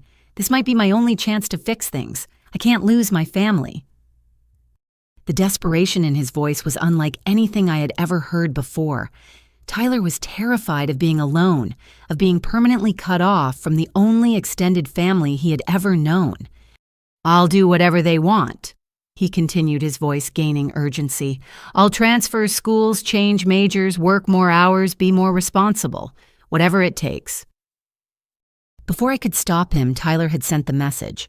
Within seconds, my phone was ringing with a call from Patricia. "Don't answer it," I said quickly, but Tyler was already reaching for the phone. "It's Grandma," he said with relief. "She wants to talk to me." I watched in horror as Tyler answered the call, his face immediately brightening with hope as he heard Patricia's voice on the other end. "Yes, I got your message," he said eagerly. "I want to come back. I want to make things right." I could only hear Tyler's side of the conversation, but I could see his expression changing as Patricia spoke. The hope in his eyes was gradually being replaced by confusion and then by devastation. "A trade school," Tyler repeated quietly. "But I thought—" He listened in silence for several minutes, his face growing paler with each passing second. "Yes, ma'am," he said finally. "I understand." Tyler ended the call and sat motionless in the passenger seat, staring down at his phone with an expression I had never seen before. "What did she say?" I asked gently. Tyler was quiet for a long moment before answering. "She said they've been researching alternatives to my current path, and they think I should consider a trade school program, something practical that doesn't require the academic rigor of college." The suggestion that Tyler, who had graduated valedictorian and maintained perfect grades while working 3 jobs, was not capable of academic rigor was so insulting that I struggled to find words. "She said they've already picked out several programs that might be good fits for someone with my limitations," Tyler continued in a hollow voice. "Automotive repair, plumbing, electrical work, things that don't require advanced mathematics or critical thinking skills." The systematic dismantling of Tyler's confidence was reaching new depths of cruelty. Patricia was not just asking him to lower his expectations. She was asking him to accept that he was intellectually inferior to his cousin and incapable of academic success. She also said they've calculated how much money the family has invested in my education over the years, Tyler added quietly. "Birthday gifts, Christmas presents, school supplies, graduation money. She said they'd like me to consider paying it back once I start earning money in a trade." I stared at Tyler in complete shock as the full scope of their manipulation became clear. They were not just asking him to abandon his dreams, they were demanding financial restitution for their previous investment in his education. "How much money?" I asked, though I was afraid to hear the answer. Tyler pulled out his phone and showed me a detailed spreadsheet that Patricia had apparently sent along with her demands. Every birthday present, every Christmas gift, every graduation card with money inside had been carefully cataloged and assigned a monetary value. The total was over $8,000. She said it's not about the money. Tyler explained, his voice growing smaller with each word. "It's about teaching me to take responsibility for the resources that have been wasted on my unrealistic goals." The idea that birthday presents and Christmas gifts were actually loans that could be called in at any moment was so deeply twisted that I could barely process it. My parents had retroactively transformed every gesture of love into a business transaction that Tyler was now expected to repay. "She wants me to sign an agreement acknowledging the debt and promising to pay it back within 2 years of completing trade school," Tyler continued. "She said it would teach me about accountability and help me understand the real cost of my poor decisions." I looked at my 18-year-old son, who was seriously considering signing a document that would saddle him with debt for the crime of accepting birthday presents from his grandparents, and I felt something cold and dangerous settling in my chest. They were not trying to teach Tyler responsibility. They were trying to control and humiliate him, to break his spirit so completely that he would never again have the confidence to pursue his dreams. "Tyler," I said quietly, "what do you want to do?" He looked up at me with eyes full of pain and confusion. "I want my family back, Mom. I want to belong somewhere." The simple honesty of his answer broke my heart completely because I understood exactly how he felt. I had spent my entire life trying to earn my parents' approval, and I had failed Tyler by not protecting him from the same impossible pursuit. "But I also want to be a doctor," he added in a whisper. "I know they think I'm not smart enough, but I really want to help people. I want to make a difference." In that moment, sitting in our driveway with snow falling gently around us, I realized that Tyler was being forced to choose between his family and his dreams. And the fact that this was even a choice showed me exactly how toxic my family had become. "You shouldn't have to choose," I said firmly. "Family should support your dreams, not demand that you abandon them." Tyler nodded sadly, but I could see that he was still tempted to return to that house and sign whatever document they put in front of him. The need for belonging was so strong that he was willing to sacrifice everything else to achieve it. And that was when I realized that protecting Tyler was going to require more than just removing him from tonight's situation. It was going to require me to take action against the people who had been systematically destroying him for 2 years. I sat in the driver's seat watching Tyler wrestle with an impossible decision, and I felt a clarity settle over me that I had never experienced before. For 37 years, I had been trying to navigate my family's expectations and manipulations, always hoping that if I just tried harder or loved more unconditionally, they would eventually accept and support the people I cared about most. But watching them systematically destroy my son had finally shown me who they really were. "Tyler," I said gently, "I need you to do something for me." He looked up from the phone where he had been staring at Patricia's spreadsheet of birthday presents turned into debt. "I need you to call your grandmother back and tell her we'll come back to discuss the trade school option." I continued, my voice steady despite the way my heart was hammering against my ribs. Tyler's face immediately brightened with hope and relief. "Really? You think we should go back?" "I think we need to hear exactly what they're proposing," I said carefully. "But I want you to do something while we're there. I want you to ask a lot of questions about their expectations and get them to explain their reasoning in detail." "Why?"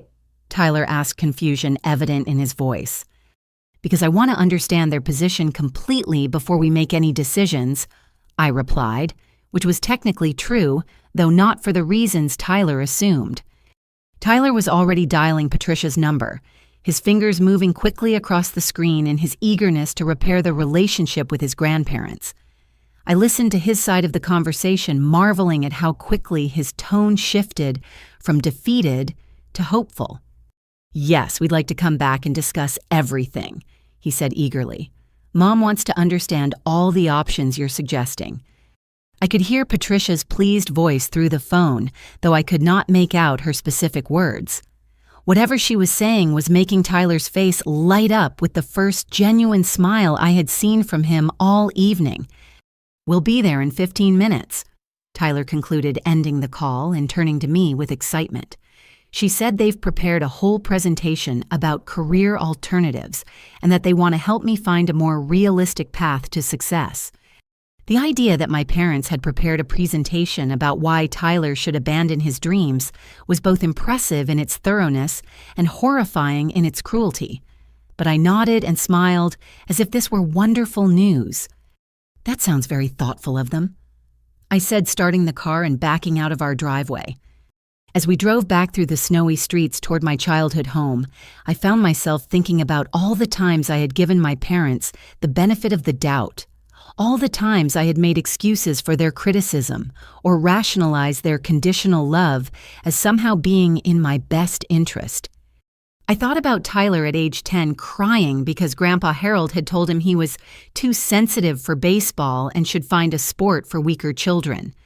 I had convinced myself that Harold was just trying to toughen Tyler up, that his criticism came from love and concern. I thought about Tyler at age 13, devastated because Grandma Patricia had compared his school project unfavorably to Brad's and suggested he try something more appropriate for his skill level. I had told myself that Patricia was just encouraging healthy competition between the cousins. I thought about Tyler at age 16, confused and hurt because his grandparents had missed his academic awards ceremony, but had driven 3 hours to attend Brad's baseball tournament that same weekend. I had made excuses about scheduling conflicts and prior commitments. For years, I had been enabling their emotional abuse by refusing to see it for what it was. I had taught Tyler to accept their criticism and doubt himself rather than recognizing that their treatment of him was completely unacceptable. But tonight was going to be different. Tonight, I was going to document every cruel word and manipulative suggestion. I was going to get them to explain their reasoning and reveal the full scope of their campaign against Tyler. And then I was going to use that information to protect my son from ever being hurt by them again. "Mom, are you okay?" Tyler asked, noticing my expression. "You look kind of intense." "I'm just thinking about everything that's happened tonight," I replied honestly. "I want to make sure we handle this situation correctly." Tyler nodded, apparently satisfied with my answer. He spent the rest of the drive staring out at the Christmas decorations on the houses we passed, his mood lifting with each block as he convinced himself that reconciliation was possible. When we pulled back into my parents' driveway, the house looked exactly the same as it had an hour earlier. Warm light still glowed from the windows, and the expensive Christmas decorations still proclaimed the family's success and respectability to the neighborhood. But I was seeing it all differently now. Tyler practically bounced up the front steps, his earlier devastation replaced by desperate optimism. He rang the doorbell with the enthusiasm of someone who believed he was about to be welcomed back into the fold. Harold opened the door with a satisfied smile as if Tyler's return proved some important point about discipline and consequences. "I'm glad you came to your senses," he said, stepping aside to let us enter. "Sometimes young people need time to think before they can appreciate good advice." Patricia appeared from the living room, her face glowing with the particular satisfaction that came from having her authority acknowledged and respected.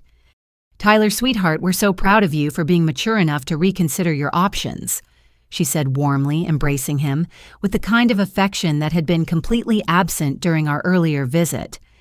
I watched my son melt into his grandmother's arms, soaking up the approval he had been craving all evening. The speed with which they could switch from cruelty to warmth was both impressive and deeply disturbing. "We've set up a presentation in the dining room," Mark announced, appearing from the kitchen with Jennifer close behind. "We think you'll find the information very helpful." The dining room had been transformed since our earlier visit. The table had been cleared of dinner dishes and was now covered with brochures, printouts, and what appeared to be a carefully prepared portfolio of information. "Please sit down," Patricia said, gesturing toward the chairs that had been arranged to face a laptop computer connected to a large monitor. Tyler took a seat with visible excitement, ready to absorb whatever wisdom his family was prepared to share. I sat beside him, pulling out my phone and setting it on the table as if I planned to take notes. In reality, I was activating the voice recording app that I had downloaded months earlier for work meetings. "Before we begin," I said pleasantly. Would it be okay if I record this presentation? I want to make sure Tyler and I remember all the important details when we discuss this at home. Harold looked pleased by the request, as if my desire to document their guidance was evidence of my newfound respect for their judgment. Of course, he said graciously. We want you to have all the information you need to make the best decision for Tyler's future. Patricia nodded in agreement. We've put a lot of thought into these recommendations, and we want Tyler to be able to review them carefully. I pressed the record button and placed the phone in the center of the table, smiling as if I were simply being thorough rather than gathering evidence. Wonderful, I said. Please proceed with your presentation. Harold cleared his throat and assumed the authoritative posture he used for important business meetings.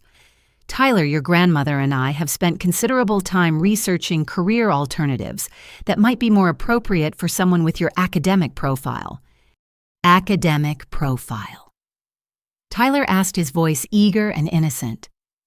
Well, son, Harold continued, we have to be realistic about your capabilities and limitations. Not everyone is cut out for the rigorous demands of medical school, and there's no shame in recognizing that fact early in the process. I watched Tyler's face carefully as Harold spoke, seeing the way my son absorbed the criticism without question or protest.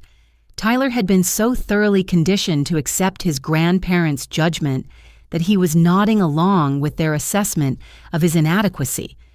Could you be more specific about what you see as Tyler's limitations? I asked pleasantly, as if I were genuinely curious rather than building a case. Patricia consulted her notes before responding. Well, Tyler's choice of community college over more prestigious options suggests a lack of confidence in his academic abilities. Students who are truly prepared for advanced study don't typically choose the easier path. But earlier, Tyler explained that he chose community college for financial reasons. I pointed out gently. Harold waved dismissively. Financial concerns are often used as an excuse by students who aren't confident they can succeed in more competitive environments. It's a form of self-protection. I kept my expression neutral as I listened to them twist Tyler's practical wisdom into evidence of academic cowardice. We've also observed that Tyler tends to overestimate his abilities. Patricia continued consulting her prepared notes. His belief that he can become a doctor despite his community college choice suggests unrealistic self-assessment. What about his grades and test scores? I asked. Don't those suggest he has the ability for advanced study? Jennifer leaned forward with the kind of smile adults use when explaining obvious truths to children. Grades and test scores can be misleading, Katie. They don't always reflect real understanding or the ability to perform under pressure. Could you explain what you mean by that? I asked, keeping my voice curious rather than confrontational. Mark shifted in his chair, looking slightly uncomfortable as he prepared to elaborate on their assessment of Tyler's intellectual capacity. What we're saying is that Tyler might be what educators call a good test taker, without having the deep critical thinking skills required for medical practice, he explained. He can memorize information and perform well on standardized assessments, but that doesn't necessarily translate to real-world problem-solving ability. I glanced at Tyler, who was listening to this assessment of his capabilities with a mixture of confusion and growing distress. His perfect grades and outstanding test scores were being dismissed as evidence that he was good at following directions rather than thinking independently. So you believe Tyler's academic achievements are not indicative of his actual intelligence? I asked, making sure the recording device was capturing every word. We believe Tyler is intelligent, Patricia said carefully, but intelligence comes in many forms. Not everyone has the specific type of analytical intelligence required for medical practice. Harold nodded in agreement. We think Tyler would be much happier and more successful in a field that matches his natural abilities rather than his unrealistic aspirations. The presentation continued for another 30 minutes with my family systematically dismantling Tyler's confidence while presenting their destruction as loving guidance. They explained in detail why they believed he was intellectually inadequate for medicine, why his financial concerns were actually character flaws, and why accepting a trade school education would be the mature and responsible choice. Through it all, Tyler listened with the heartbreaking eagerness of someone desperate to please, absorbing every criticism and accepting every judgment without protest. And through it all, my phone continued recording every word. When they finally finished their presentation and asked Tyler what he thought about their recommendations, I had everything I needed to understand exactly who my family was and what they had been doing to my son. "This is very helpful information," I said pleasantly, reaching for my phone. "Tyler and I will definitely need to discuss all of this carefully before making any decisions." But I was not planning to discuss anything with Tyler. I was planning to destroy the people who had spent 2 years destroying him. The silence in the car was different this time as we pulled out of my parents' driveway for the second time that evening. Tyler sat slumped in the passenger seat, no longer clutching his photo album, but instead holding a manila folder full of trade school brochures and community college transfer information. The weight of his family's expectations seemed to be crushing him into the upholstery. "They really put a lot of thought into this," he said quietly, his voice devoid of the excitement he had shown earlier. "All those brochures and research about different career paths." I glanced at him as I navigated the snowy streets, seeing how completely deflated he looked after 90 minutes of having his dreams systematically dismantled by people who claimed to love him. "What did you think about their presentation?" I asked, carefully wanting to understand his perspective before sharing my own. Tyler was quiet for several blocks, staring out at the Christmas lights that seemed to mock the darkness of our situation. When he finally spoke, his voice was barely above a whisper. "I think they might be right about me not being smart enough for medical school," he admitted. "I mean, they know more about these things than I do, and if they think I should consider other options—" The resignation in his voice broke my heart completely. Tyler had entered that house with dreams and determination, and he was leaving with the belief that his family's assessment of his limitations was more accurate than his own understanding of his capabilities. "Tyler," I said gently, "do you remember what your biology professor said about your performance in his class?" "He said I was one of the best students he'd ever taught," Tyler replied automatically, "but maybe he was just being nice." "And what about your chemistry professor?" She offered to write me a recommendation letter for medical school and said I had exceptional analytical skills. Tyler said, then immediately added, "But maybe she doesn't know what real medical students are like." I felt anger building in my chest as I realized how thoroughly my family had convinced Tyler to doubt every piece of positive feedback he had ever received. They had not just criticized his choices, they had taught him to distrust any evidence that contradicted their narrative of his inadequacy. "What about the research you did on medical school admissions?" I asked. "What did you learn about community college students who successfully applied to medical programs?" Tyler shifted in his seat, pulling his jacket tighter around himself. "I found lots of examples of students who took their prerequisites at community college and got into good medical schools, but maybe those were exceptional cases." "Exceptional how? Maybe they were naturally brilliant or had connections or something," Tyler said sadly. "Maybe I was just looking for information that would support what I wanted to believe instead of facing reality." The systematic destruction of Tyler's confidence was so complete that he was now questioning his own research abilities and critical thinking skills. My family had not just attacked his dreams, they had convinced him that his capacity for rational analysis was fundamentally flawed. "Tyler, I want you to tell me something," I said, pulling over into a well-lit parking lot so I could look at him directly. "In your own words, without thinking about what anyone else has said, why do you want to be a doctor?" Tyler looked surprised by the question, as if no one had asked him to articulate his own motivations in a very long time. "I want to help people who are suffering," he said slowly. "I want to use science and medicine to solve problems and improve lives. I want to be the kind of person patients can trust when they're scared and vulnerable." The passion in his voice when he talked about his actual motivations was completely different from the defeated tone he had been using all evening. "And when you imagine yourself in 10 years, what do you see?" I continued. Tyler closed his eyes for a moment, and when he opened them, there was a spark there that had been missing for hours. "I see myself in a white coat talking to patients about their treatment options," he said quietly. "I see myself staying late to research unusual cases or working with a team to develop new treatment protocols. I see myself making a real difference in people's lives." "Does that vision feel realistic to you?" I asked. "It used to," Tyler admitted. "But after tonight, I'm not sure if that was just wishful thinking." I reached over and took his hand, waiting until he looked at me before speaking. "Tyler, I need to tell you something that I should have told you years ago," I began. "Your grandparents have been wrong about you since you were a child, and I have been wrong to let you think their opinion mattered more than your own achievements and dreams." Tyler looked confused, as if the possibility that his grandparents could be systematically wrong about something important had never occurred to him. "What do you mean?" he asked. "I mean that nothing they said tonight was based on evidence or reality," I said firmly. "They have been invested in a narrative about your inadequacy for so long that they cannot see who you actually are." I pulled out my phone and showed Tyler the recording I had made during their presentation.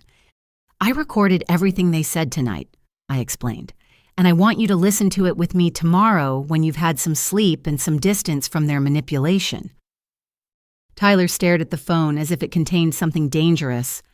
"Why did you record it?"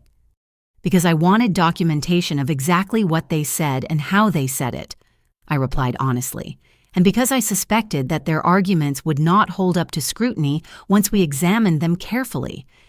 We sat in the parking lot for several more minutes while Tyler processed this information. I could see him struggling with the possibility that his grandparents' assessment of his capabilities might not be the objective truth he had always assumed it to be. "Mom," he said, finally, his voice hesitant, "can I tell you something that I've never told anyone before?" "Of course." Tyler took a deep breath as if preparing to confess something shameful. "Grandpa Harold has been meeting with me privately for the past 2 years. He's been coming to my school sometimes during lunch or asking me to meet him at the coffee shop near campus." A chill ran down my spine as I realized that Harold's manipulation of Tyler had been even more extensive than I had imagined. "What did you talk about during these meetings?" I asked, trying to keep my voice calm.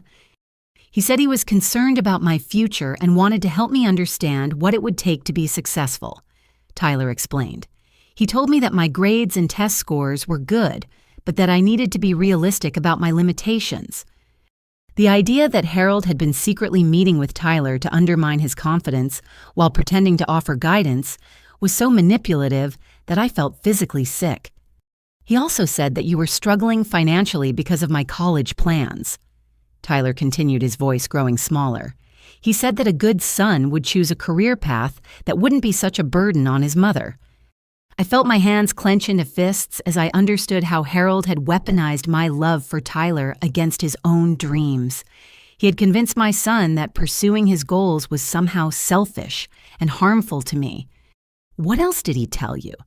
I asked, though I was dreading the answer. "He said that single mothers often have unrealistic expectations for their children because they want to prove that they can raise successful kids without fathers," Tyler admitted. "He said, you might be encouraging my medical school plans because you needed to believe I could achieve more than I actually could." The psychological manipulation was so sophisticated and cruel that I could barely process it. Harold had not only attacked Tyler's confidence, but had convinced him that my support was actually a form of maternal delusion that he needed to protect me from. He also said that if I really loved you, I would convince you to start dating again, Tyler added quietly. "He said you needed to find a successful man who could provide better guidance for both of us." The suggestion that Tyler should manipulate me into remarrying for the family's benefit was so deeply inappropriate that I struggled to find words to respond. "Tyler?" I said carefully. How did these conversations make you feel? He was quiet for a long moment before answering. Confused and scared, he admitted, because everything Grandpa Harold said made sense logically, but it also made me feel hopeless about my future. Did you ever tell me about these meetings? Tyler shook his head sadly. Grandpa Harold said they should be our secret because you were already under so much stress. He said that telling you about our conversations would just add to your worries unnecessarily. The isolation and secrecy were classic manipulation tactics designed to prevent Tyler from getting outside perspective on the psychological abuse he was experiencing. For the past 2 years, I've been trying to figure out how to be the son that Grandpa Harold thinks I should be, Tyler continued. I've been trying to lower my expectations and be more realistic about my capabilities, but no matter how hard I tried, I could never seem to meet his standards. I realized that Tyler had been carrying the weight of Harold's impossible expectations and systematic undermining for 2 years without any support or validation from outside sources. He had been trying to solve an unsolvable puzzle while being told that his inability to solve it proved his inadequacy. Tyler, I need you to understand something very important, I said, taking his face in my hands so he had to look directly at me. Everything your grandfather told you was designed to control and manipulate you. None of it was true. But he seemed so sure, Tyler protested weakly. Manipulative people always seem sure, I replied firmly. That's part of how they convince their victims to doubt themselves instead of questioning the manipulation. Tyler stared at me with wide eyes as if I had just suggested that gravity might not be real. You're saying that Grandpa Harold was deliberately trying to hurt me? He asked, his voice filled with disbelief. I'm saying that Grandpa Harold was trying to control you by destroying your confidence and independence, I corrected.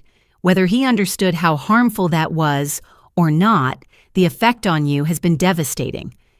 We sat in the parking lot for another 20 minutes while Tyler slowly began to process the possibility that his grandparents' treatment of him had been abusive rather than loving. It was like watching someone wake up from a 2-year nightmare and realize that the monsters had been real all along. What do we do now? Tyler asked finally, his voice small and uncertain. I looked at my 18-year-old son, who was brilliant and hardworking and kind, and who had been systematically convinced that he was inadequate and delusional.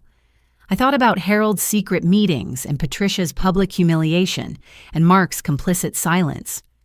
And I realized that protecting Tyler was going to require more than just removing him from their influence. It was going to require me to expose exactly who they were and what they had been doing. Now, I said firmly, we make sure this never happens to anyone else. When we finally arrived home, Tyler went straight to his room with the folder of trade school brochures, claiming he wanted to review his options before making any decisions.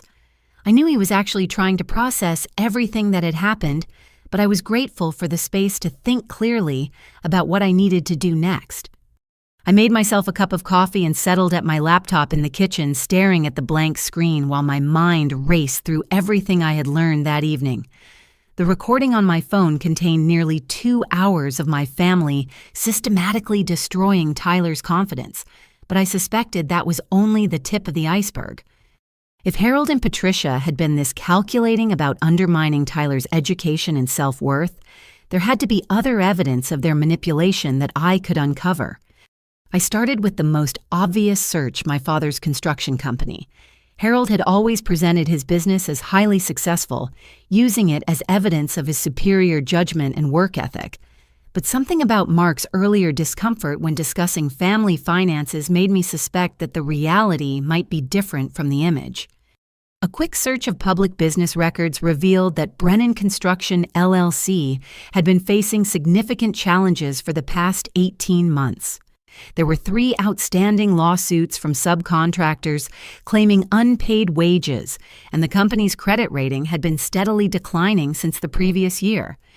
I dug deeper, searching through court filings and business registration documents, and discovered that Harold's company owed over $200,000 to various suppliers and contractors. Several liens had been filed against company assets, and there were 2 pending foreclosure actions on properties that Harold had used as collateral for business loans. The man who had spent the evening lecturing Tyler about responsibility and accountability was apparently unable to manage his own financial obligations. But the most interesting discovery came when I searched for recent news articles about the construction industry in our area. A local business journal had published an article 3 months earlier about the impact of rising material costs on small construction companies, and Harold's business had been specifically mentioned as an example of companies struggling to adapt to changing market conditions. The article quoted Harold extensively, and his comments revealed a pattern of blaming external factors for his company's problems rather than taking responsibility for poor management decisions. He complained about unfair competition from larger companies, unreasonable demands from clients, and the challenges of finding reliable workers in the current economy. It was exactly the kind of excuse-making that he had criticized Tyler for engaging in when my son explained his practical reasons for choosing community college. I continued searching and found Harold's LinkedIn profile, which painted a very different picture of his business success than the reality revealed by public records. According to his professional profile, Brennan Construction was expanding rapidly and leading the market in innovative building solutions. The disconnect between Harold's public image and his actual circumstances was startling, and it explained a lot about his treatment of Tyler. Harold had been projecting his own professional failures onto my son, using Tyler as a scapegoat for his inability to maintain the successful image he had cultivated. Next, I turned my attention to Patricia's social media presence, which I had always avoided because her posts tended to be either boring or judgmental. But tonight, I was looking for evidence of how she had been portraying Tyler to her extended social network. What I found was even worse than I had expected. Patricia's Facebook page was filled with posts about the challenges of modern parenting and the importance of maintaining family standards. She frequently shared articles about entitled teenagers and the need for tough love in raising responsible adults. But more disturbing were the specific posts that seemed to be about Tyler without mentioning him by name. 3 months earlier, she had shared an article about community college students with the comment, "Sometimes the kindest thing we can do for our children is help them understand their limitations rather than encouraging unrealistic dreams." 2 months earlier, she had posted a quote about the importance of family loyalty with the comment, "It breaks my heart when young people choose paths that embarrass their families instead of honoring the sacrifices their elders have made." And just last month, she had shared a prayer request asking for wisdom and guidance for a family member who has lost his way and needs help finding a more appropriate path for his life. The pattern was clear and deliberate. Patricia had been using social media to publicly shame Tyler while maintaining plausible deniability about who she was targeting. Anyone who knew our family situation would understand exactly who she was talking about, but she could always claim she was speaking generally about modern parenting challenges. I screenshotted every relevant post and comment, building a comprehensive record of how Patricia had been systematically undermining Tyler's reputation within their social circle. Then I searched for information about Brad's academic performance at Yale, curious about whether the golden child was actually as successful as my family claimed. What I found was surprising, but not shocking. Brad's social media presence revealed a young man who was struggling academically and socially at an elite university. His posts were filled with complaints about difficult classes, demanding professors, and the stress of trying to keep up with more academically prepared classmates. More telling were the photos from his dorm room and campus activities. Brad was clearly spending more time partying than studying, and several of his posts referenced academic probation and the need to get serious about his grades. A deeper search revealed that Brad had been placed on academic warning twice during his first year at Yale, and his continued enrollment was contingent on significant improvement in his academic performance. The family's golden child was actually failing at the prestigious university they had held up as the standard Tyler should aspire to meet. I continued researching, following every lead and connection I could think of. I searched for information about the high school guidance counselor who had supposedly been influenced by my parents' interference. I looked up the admissions counselors at the universities where Tyler's opportunities had been mysteriously withdrawn. And slowly, a picture began to emerge of a systematic campaign to control Tyler's future that went far beyond what Mark had revealed to me earlier that evening. Harold and Patricia had not just made phone calls to undermine Tyler's opportunities. They had orchestrated a comprehensive effort to ensure that his only remaining option was the community college path they could then use as evidence of his inadequacy. They had poisoned his relationships with guidance counselors, sabotaged his scholarship opportunities, and spread rumors about his character and abilities throughout their social network. They had isolated him from potential advocates and convinced him that his family's assessment of his limitations was more accurate than his own achievements and capabilities. The scope of their manipulation was breathtaking in its thoroughness and chilling in its calculated cruelty. But as devastating as these discoveries were, they also gave me something I had never had before: clarity about who my parents actually were and what they were capable of. For years, I had made excuses for their behavior and convinced myself that their criticism came from love and concern. I had taught Tyler to absorb their judgment and doubt himself rather than recognizing that their treatment of him was systematically abusive. But now I had evidence. Documentation, proof of their lies and manipulation that could not be explained away or rationalized as loving guidance. And most importantly, I had a recording of them explicitly stating their beliefs about Tyler's intellectual limitations and their plans for controlling his future. I spent the rest of the night organizing the evidence I had gathered, creating a comprehensive file that documented every aspect of my family's campaign against Tyler. Screenshots of social media posts, copies of business records, transcripts of recorded conversations, and a detailed timeline of their interference with his educational opportunities. When the sun began to rise on Christmas morning, I had everything I needed to protect Tyler from ever being manipulated by them again. But protection was no longer enough. I wanted justice. I wanted consequences. I wanted my family to face the same kind of public humiliation and professional damage they had inflicted on my son. And I was beginning to formulate a plan that would give me exactly that. Tyler emerged from his room around 10 in the morning, looking exhausted but more clear-eyed than he had the night before. He found me still sitting at the kitchen table, surrounded by printed documents and open laptops. "Mom, what are you doing?" he asked, pouring himself a cup of coffee and settling into the chair across from me. "Research," I replied simply. "I've been learning some very interesting things about your grandparents and their business dealings." Tyler looked at the scattered papers with growing concern. "What kind of research?" I turned my laptop screen toward him, showing him Harold's business debt and Patricia's social media campaign. "The kind that proves everything they told you about success and responsibility was complete hypocrisy," I said firmly.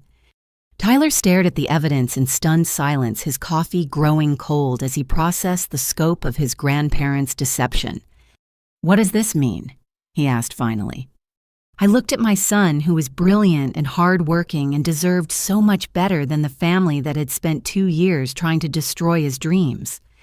"It means," I said quietly, "that we're going to make sure everyone knows exactly who they really are." Over the next 3 days, I threw myself into planning with the kind of methodical precision that my parents would have appreciated if it had been directed towards something they approved of. Tyler spent most of his time sleeping and slowly processing the evidence I had gathered occasionally, asking questions about what I had discovered, but mostly just trying to understand how extensively he had been manipulated.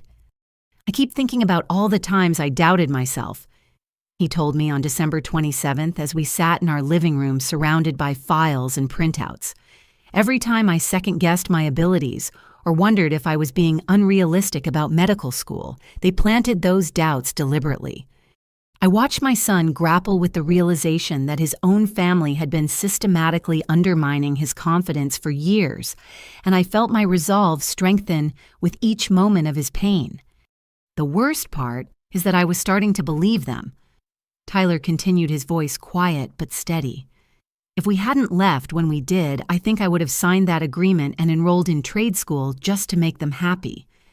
The idea that Tyler had come so close to abandoning his dreams for their approval made my chest tight with rage. But it also clarified exactly what I needed to do to prevent them from ever having that kind of power over him again. I'd been researching my family's social and professional networks, mapping out the relationships and reputations they had spent decades building. Harold's construction business depended heavily on referrals from the country club and church communities, where he and Patricia were prominent members. Patricia's sense of identity was deeply tied to her standing in various social organizations and volunteer groups.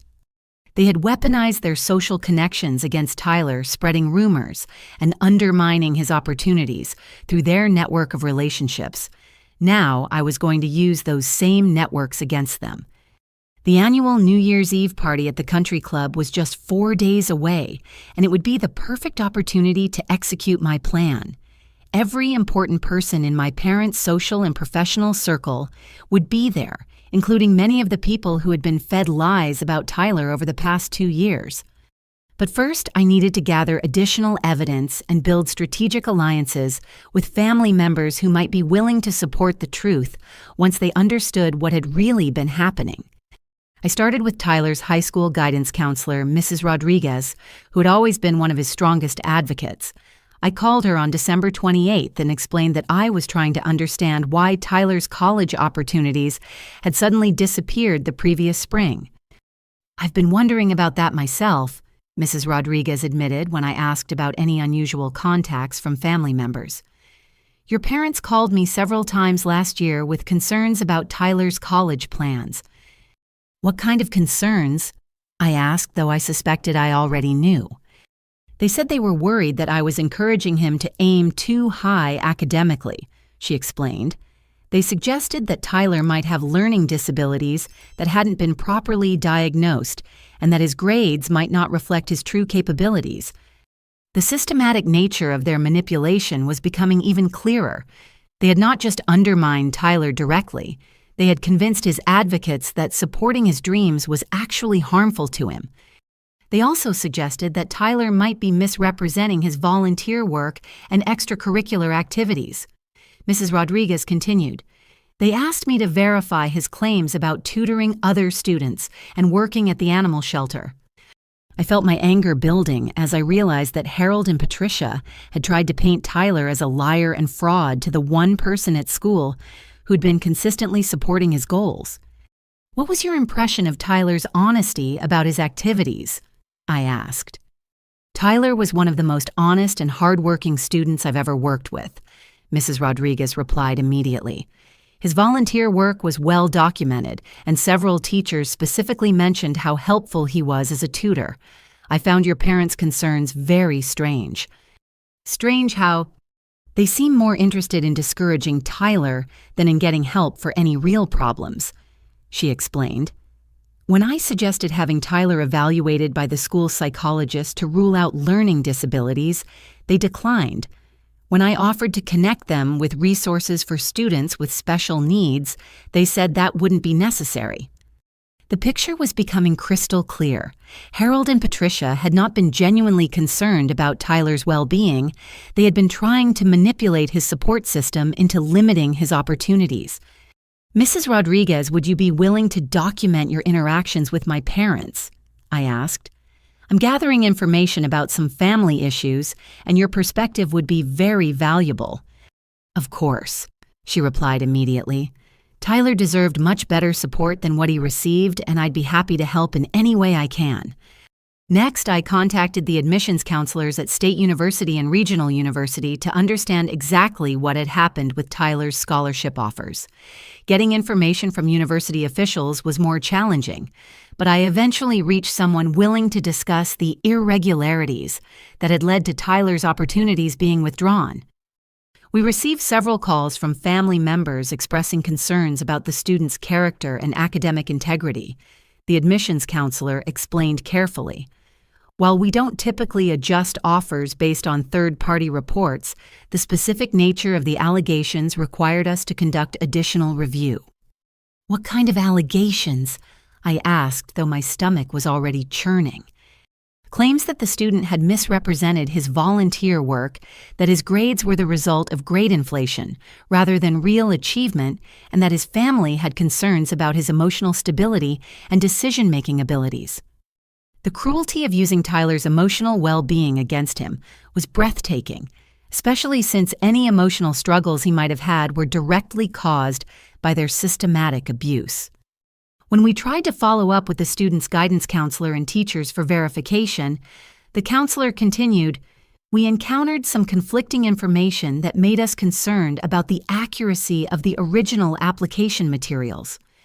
I realized that Harold and Patricia had probably contacted Tyler's teachers after speaking with Mrs. Rodriguez, spreading their poison throughout his entire support network at school. Would it be possible to review Tyler's file and see if the original concerns were justified?" I asked. "Given what we know now, I suspect they were not," the counselor admitted. "If the student is interested in reapplying, I would encourage him to do so. His original credentials were actually quite impressive." By December 29th, I had gathered testimonies from 6 different people who'd been contacted by my parents with concerns about Tyler. Teachers, counselors, university officials, and even the supervisor at the animal shelter where Tyler volunteered had all received calls questioning his character abilities or honesty. The pattern was consistent and damning. Harold and Patricia had conducted a systematic campaign to destroy Tyler's opportunities while maintaining plausible deniability about their motivations. But I still needed allies within the family itself, people who could corroborate Tyler's experiences and validate the evidence I had gathered. I decided to start with my cousin Diana, Harold's niece, who had always seemed genuinely fond of Tyler and had often expressed pride in his academic achievements. Diana lived 3 hours away and rarely attended family gatherings, which meant she had been insulated from the worst of Harold and Patricia's manipulation.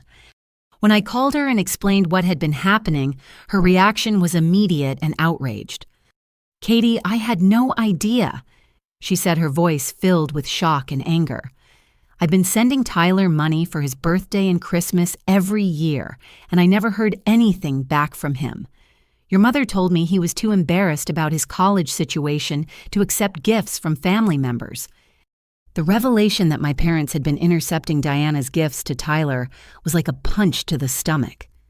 "What do you mean, intercepting?" I asked, though I was afraid to hear the answer. "I've been sending checks to your parents' house every year with notes for Tyler," Diana explained. "Your mother always calls to thank me and says Tyler is grateful, but too ashamed to respond personally because of his academic struggles." I felt sick as I realized that Tyler had been deprived of not just financial support, but also the knowledge that extended family members cared about him and believed in his potential. "Diana, Tyler never received any of those gifts," I said quietly, "and he doesn't know that you've been trying to support him." The silence on the other end of the phone stretched for several seconds before Diana spoke again, her voice tight with fury. "How much money are we talking about?" she asked. I asked her to estimate what she had sent over the past 3 years, and the total came to nearly $2,000. Combined with similar revelations from other relatives, I was beginning to understand that Harold and Patricia had been systematically stealing from Tyler while using his supposed ingratitude as evidence of his character flaws. "I need to see Tyler," Diana said firmly. "I need to apologize for not doing more to stay in touch and make sure he knows that not everyone in this family has lost their minds." "Would you be willing to attend the New Year's Eve party at the country club?" I asked. "I'm planning to address some of these family issues publicly, and your support would mean a lot." "I'll be there," Diana replied without hesitation. "And I'll bring copies of every check I sent and every conversation I had with your parents about Tyler." Over the next 2 days, I reached out to other extended family members and discovered that Harold and Patricia's manipulation had been even more extensive than I had imagined. Uncle James, my father's brother, had been told that Tyler was struggling with depression and substance abuse issues that made him unsuitable for family gatherings. Aunt Sharon had been informed that Tyler had been involved in some kind of academic dishonesty scandal that the family was trying to handle quietly. Each relative I spoke with had been fed different lies designed to isolate Tyler and justify his exclusion from family events. But each of them also expressed genuine shock and anger when they learned the truth about what had been happening. By December 31st, I had assembled a coalition of family members who were ready to confront Harold and Patricia about their systematic abuse of Tyler. I had documentation of their lies, evidence of their financial theft, and recordings of their own words condemning Tyler for limitations he did not actually possess. Most importantly, I had a plan that would expose their cruelty and manipulation to the entire social network they had spent decades cultivating. The New Year's Eve party would bring together over 200 people from the community, including business associates, church members, country club friends, and extended family. It was the perfect venue for Harold and Patricia to experience the same kind of public humiliation they had inflicted on Tyler. "Are you sure about this, Mom?" Tyler asked on the morning of December 31st as I made final preparations for the evening's confrontation. "It feels like we're sinking to their level." I looked at my son, who was still so kind and forgiving, despite everything he had endured, and felt a moment of doubt about the scope of what I was planning. But then I thought about the 2 years of systematic abuse, the intercepted gifts, the sabotaged opportunities, and the deliberate campaign to destroy his confidence and future. "Tyler," I said gently, "sometimes protecting the people we love requires us to stop being nice to the people who are hurting them." He nodded slowly, understanding that this was about more than just our family dynamics. "Besides," I added with a smile that probably looked more predatory than reassuring, "I'm not sinking to their level. I'm rising to the occasion." Tonight, Harold and Patricia were going to learn that their grandson had inherited more than just his mother's protective instincts. He had also inherited her capacity for strategic thinking and long-term planning. And they were about to discover exactly what happened when someone systematically underestimated both of us. The morning of New Year's Eve dawned clear and cold with the kind of crisp winter light that made everything look sharp and precise. I woke up feeling more focused and determined than I had in years, as if all the doubt and confusion that had plagued our family relationships had finally crystallized into perfect clarity. Tyler was already awake when I came downstairs, sitting at the kitchen table with his laptop open and several folders of evidence spread around him. He looked up when he heard me enter, and I saw something in his eyes that I had not seen since before Christmas Eve confidence. "I've been reading through everything you gathered," he said, gesturing at the documents. "I want to understand exactly what they did and how they did it." I poured myself coffee and sat across from him, watching as he methodically reviewed the evidence of his grandparents' systematic manipulation. "The thing that gets me the most is how calculated it all was." He continued, holding up a printed email exchange between Harold and one of Tyler's teachers. "They didn't just disapprove of my choices, they actively worked to eliminate my options so that disapproval would be the only rational response." The maturity and analytical clarity in Tyler's voice reminded me forcefully of why Harold and Patricia's assessment of his intellectual limitations was so absurd. My son was processing a complex pattern of psychological manipulation with the same methodical precision he brought to his science coursework. "Are you having any second thoughts about tonight?" I asked, wanting to make sure he was fully on board with what we were planning. Tyler was quiet for a moment, considering the question seriously. "Part of me feels guilty about exposing them publicly," he admitted. "They're still my grandparents, and some of their friends have been nice to me over the years." I nodded, understanding his conflict. Tyler's capacity for empathy and forgiveness was one of his greatest strengths, but it was also what had made him vulnerable to his grandparents' manipulation. "But then I think about other kids who might be going through something similar," he continued. What if Brad has a younger sibling someday who doesn't meet their standards? What if one of their friends has a grandchild who chooses a path they disapprove of? The realization that Tyler was thinking beyond his own situation to consider how our confrontation might protect other vulnerable young people made me incredibly proud. I think we need to do this, he concluded firmly, not just for us, but for anyone else who might become their target in the future. Around noon, Diana arrived with her husband Robert, both of them carrying boxes of documentation related to their attempts to support Tyler over the years. Diana had driven 3 hours to be part of our confrontation, and her presence felt like a validation of everything we were trying to achieve. I brought copies of every check I sent, every birthday card, every Christmas note, Diana announced, setting her boxes on the kitchen table.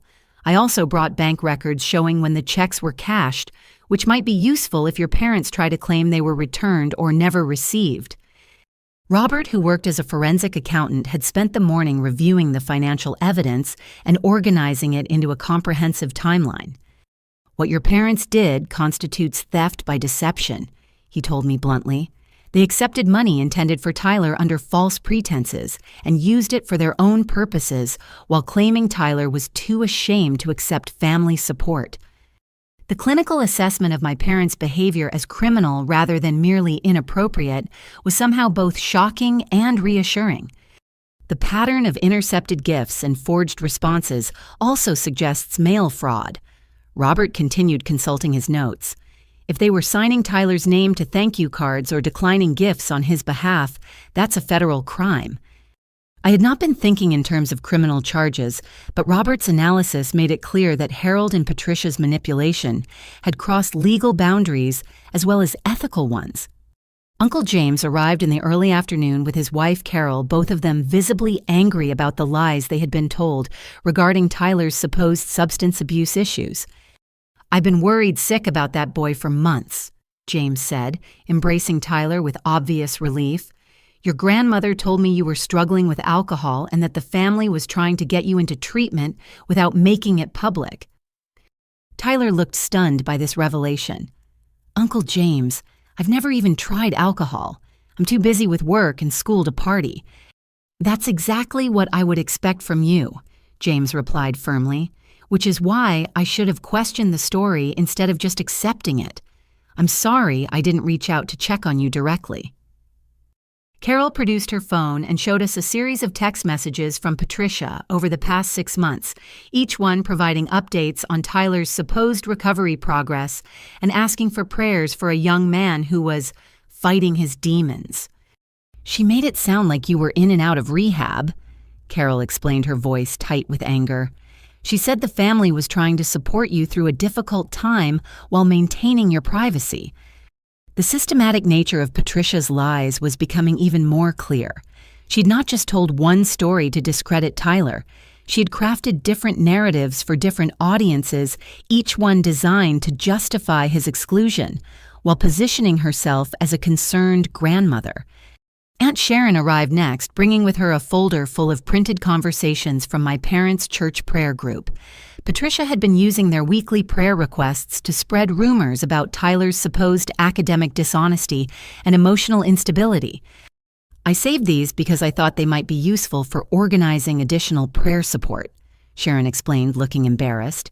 "But now I realize Patricia was manipulating our entire prayer circle to turn us against Tyler." The evidence was overwhelming in its scope and detail. Harold and Patricia had conducted a comprehensive campaign to destroy Tyler's reputation across every social network they shared, using different lies and manipulations for each audience. By late afternoon, we had assembled a coalition of 8 family members who were ready to confront Harold and Patricia about their systematic abuse. Diana had also contacted several of her friends who knew Tyler and asked them to attend the party as additional witnesses to his actual character and achievements. "I want to make sure they can't dismiss tonight as just a family disagreement," Diana explained. "When independent observers confirm that Tyler is nothing like the troubled young man Patricia has been describing, it will be much harder for them to maintain their narrative." As evening approached, I felt a mixture of nervousness and anticipation that reminded me of the moments before a final exam or job interview. Everything we had worked toward for the past week was about to be put to the test. Tyler emerged from his room wearing a navy blue suit that made him look mature and professional every inch, the successful young man he actually was, rather than the failure his grandparents had tried to make him believe he was. "How do I look?" he asked, adjusting his tie with slightly shaking hands. "You look like someone who belongs at medical school." I replied honestly, and I saw his shoulders straighten with pride and determination. Diana, Robert, James, Carol, and Sharon were all dressed for the formal occasion, creating an impressive group of allies who would be standing with us when we confronted Harold and Patricia. "Are we ready for this?" James asked as we gathered in our living room for a final strategy session.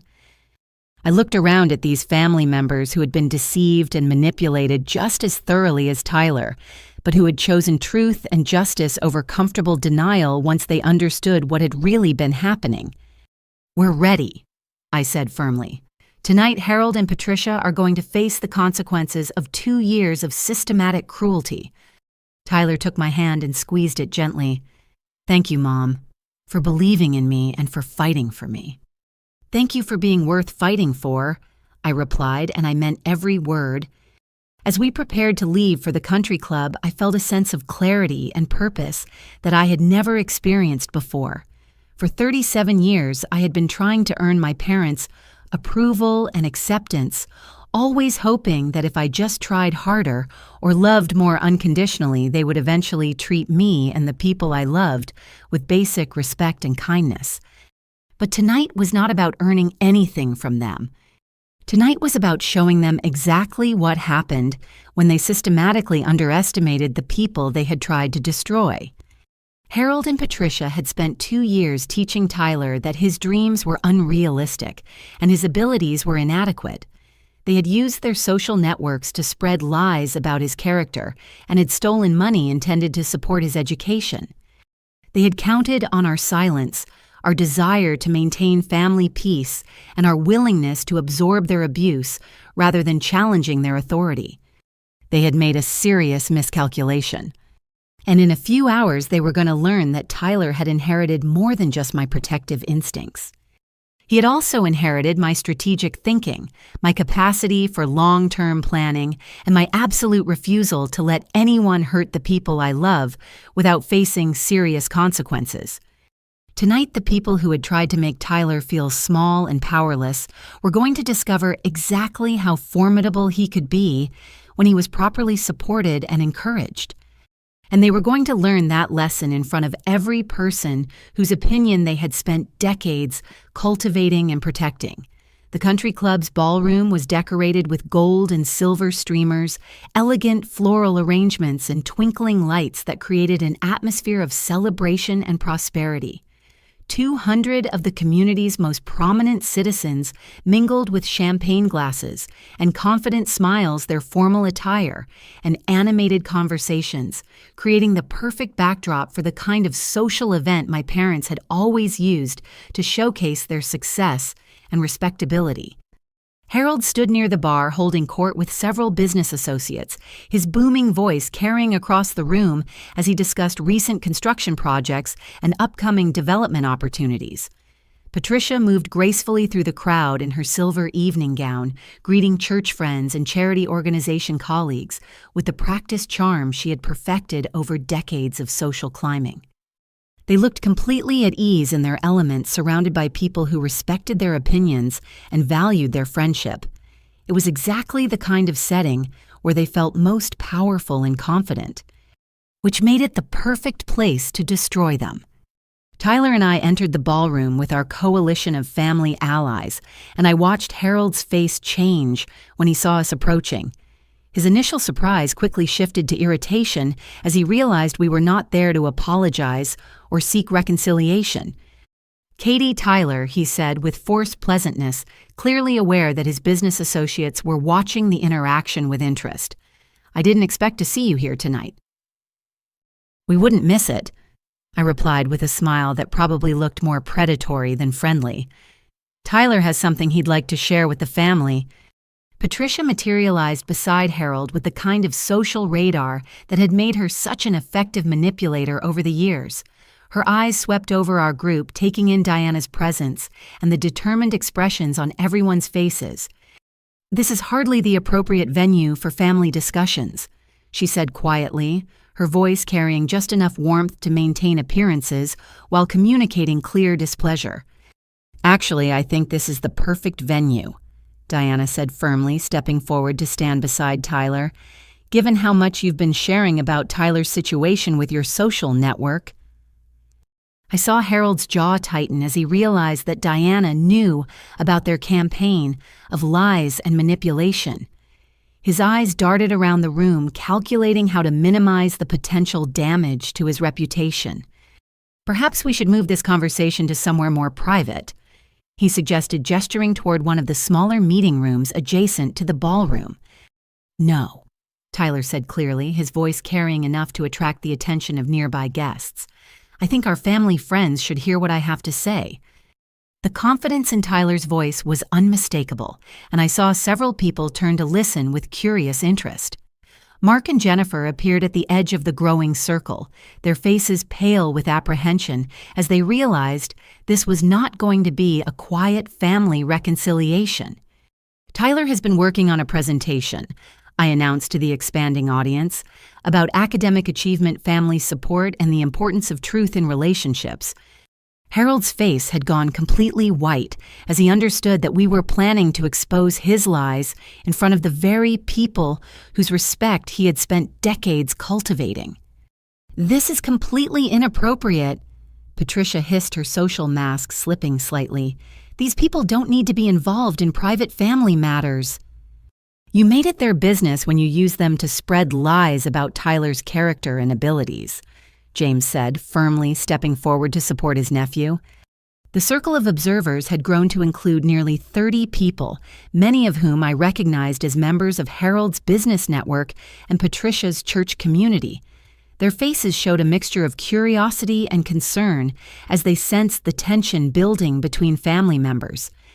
Tyler pulled out a folder of documents and cleared his throat, drawing the attention of everyone within hearing distance. 3 days ago, my grandparents excluded me from Christmas dinner because they said I was a failure who didn't deserve to be part of family celebrations. He began, his voice steady and clear. They told me that my choice to attend community college while working 3 jobs proved that I wasn't smart enough for our family's standards. Murmurs of surprise rippled through the crowd as people processed this information. I saw several faces turn toward Harold and Patricia with expressions of shock and disapproval. They presented me with a bill for over $8,000. Tyler continued, holding up Patricia's itemized spreadsheet. Every birthday present, Christmas gift, and graduation card was suddenly a loan that needed to be repaid because they considered their investment in my education to have been wasted. The gasps from the audience were audible now, and I saw Harold's business associates exchanging uncomfortable glances as they absorbed the implications of what Tyler was revealing. But what I didn't know until this week, Tyler said, his voice gaining strength, was that my grandparents had been systematically sabotaging my educational opportunities for 2 years while telling everyone in their social network that I was failing because of my own inadequacies. He opened his folder and began reading from the documentation we had gathered, his voice clear and emotionless, as he detailed each instance of Harold and Patricia's interference with his college applications, scholarship opportunities, and support systems. They contacted my guidance counselor to suggest I had learning disabilities, Tyler read. They called university admissions offices to claim I had misrepresented my volunteer work. They spread rumors about my character to teachers, counselors, and anyone else who might have advocated for my success. The silence in the ballroom was complete now, with nearly 50 people gathered around our group, listening to Tyler's methodical presentation of evidence. I could see Harold and Patricia calculating whether to deny the accusations or attempt damage control. They also intercepted gifts and money that family members sent to support my education. Tyler continued, nodding toward Diana, while telling those relatives that I was too ashamed of my failures to accept their help. Diana stepped forward and addressed the crowd directly. I sent Tyler over $2,000 in birthday and Christmas gifts over the past 3 years, she announced. Harold and Patricia accepted the money on his behalf and told me he was too embarrassed about his academic struggles to respond personally. Uncle James moved to stand beside Diana, his voice carrying clearly across the silent ballroom. They told me Tyler was struggling with substance abuse and needed family intervention rather than support for his educational goals. Aunt Sharon joined them, holding up printed prayer requests from Patricia's church group. They used our weekly prayer circle to spread lies about Tyler's supposed emotional problems and academic dishonesty. The systematic exposure of Harold and Patricia's manipulation was having exactly the effect I had hoped for. I could see shock and disgust replacing curiosity on the faces of their friends and business associates. But here's what they didn't want anyone to know about Tyler's actual achievements, I said, stepping forward with my own folder of documentation. I began reading from Tyler's transcripts his perfect GPA, while working 60 hours per week, his acceptance letters to multiple universities, with scholarship offers, his volunteer work at the animal shelter, and his tutoring of struggling classmates. Tyler graduated valedictorian of a class of 400 students, I announced to the shocked crowd. He scored in the 98th percentile on his SAT. He's been accepted to multiple medical school prerequisite programs and has been working 3 jobs to support his education without burdening his family financially. The contrast between Tyler's actual achievements and the narrative Harold and Patricia had been spreading was so stark that several people were shaking their heads in disbelief. Tyler chose community college not because he couldn't get into prestigious universities, but because he researched the most financially responsible path to medical school.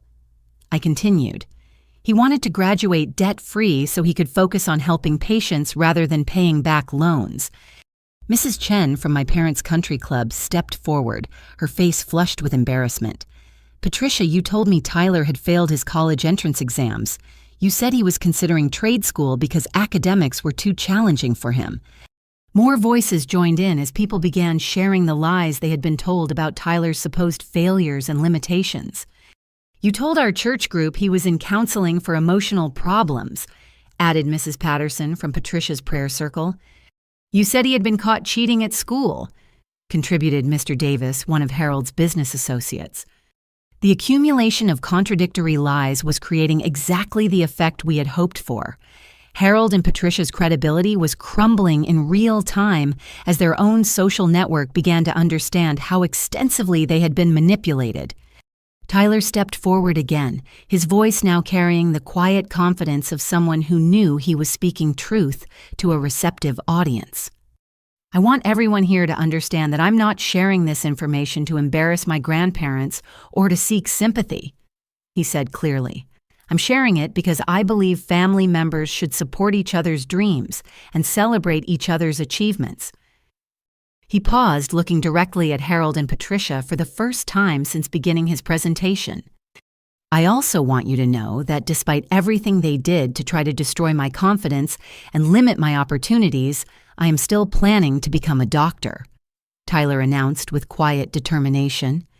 I will graduate from medical school, and I will spend my career helping people who are suffering. The applause that erupted from the crowd was spontaneous and sustained, with people turning to shake Tyler's hand and offer congratulations on his achievements and resilience. But the most devastating moment came when Brad appeared at the edge of the crowd, his face streaked with tears and his voice shaking with emotion. Tyler, I need to apologize to you in front of everyone, Brad said, his words carrying clearly across the now silent ballroom.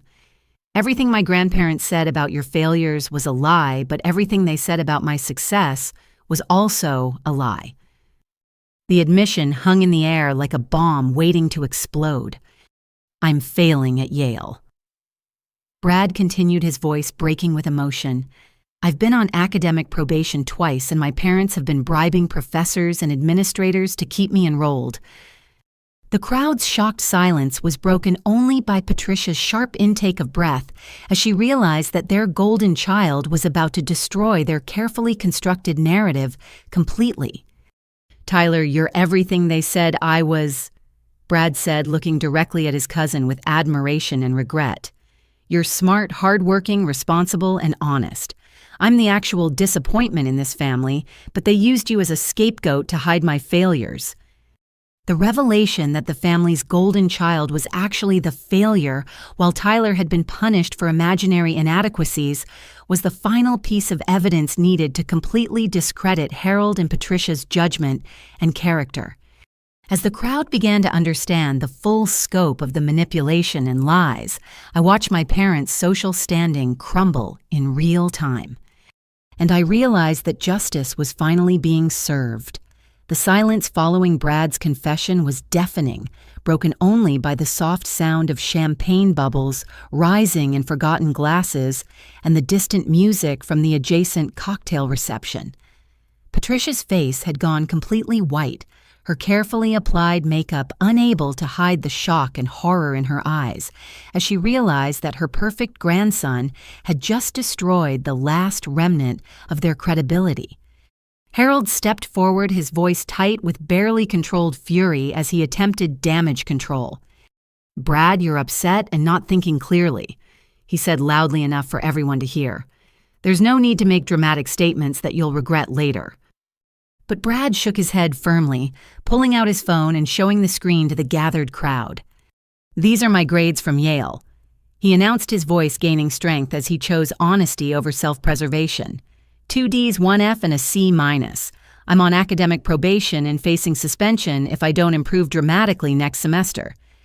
The crowd leaned in to see the evidence, their murmurs of surprise turning to exclamations of shock as they realized that the golden child they had been hearing about for years was actually struggling academically while Tyler excelled.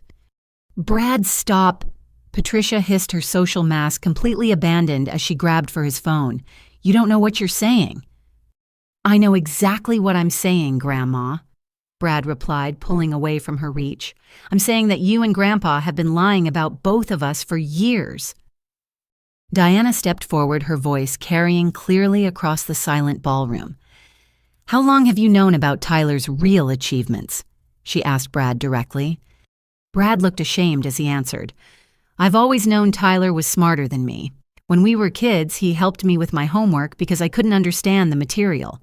In high school, he tutored me in math and science so I could pass my classes." The admission that Tyler had been helping Brad academically while being publicly dismissed as intellectually inferior was like a slap across Harold and Patricia's faces. "My parents have been paying for tutors' test prep courses and even bribing admissions counselors to get me into programs I didn't qualify for." Brad continued, his confession becoming more devastating with each revelation. "They told me it was necessary because I had to maintain the family's reputation for excellence." Uncle James stepped forward, his voice filled with disgust. "You mean they've been committing fraud to cover up Brad's academic problems while destroying Tyler's legitimate opportunities?" "Yes," Brad said simply, "and they told me that if I didn't go along with it, they would cut off my funding and I'd end up like Tyler, struggling at community college and disappointing the family."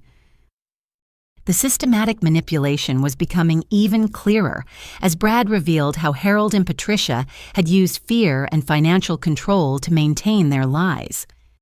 "They made me participate in humiliating Tyler on Christmas Eve." Brad added, his voice breaking with emotion. "They said it was necessary to teach him a lesson about accepting reality. But the reality is that Tyler's path is more honest and ultimately more successful than anything I've achieved." Mrs. Henderson from my parents' social circle stepped forward, her face flushed with anger. "Patricia, you've been telling us for months about Brad's academic achievements at Yale," she said accusingly. "You showed us awards and recognition letters that apparently weren't real."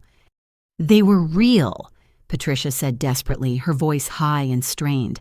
"Brad has been very successful at Yale. He's just having a temporary setback." "Grandma, stop lying," Brad said firmly. "Those awards were from high school. You've been showing people my old achievements and pretending they were current." Robert, Diana's husband, stepped forward with his forensic accountant's precision for details. "What about the money that was supposed to be supporting Tyler's education?" he asked Harold directly. "Diana alone sent over $2,000. How much money from how many relatives was diverted to cover Brad's expenses? Harold's jaw worked silently for several seconds before he managed to respond. Any money received on behalf of family members was used for family purposes. That's theft, Robert replied bluntly. You accepted money under false pretenses and used it for unauthorized purposes.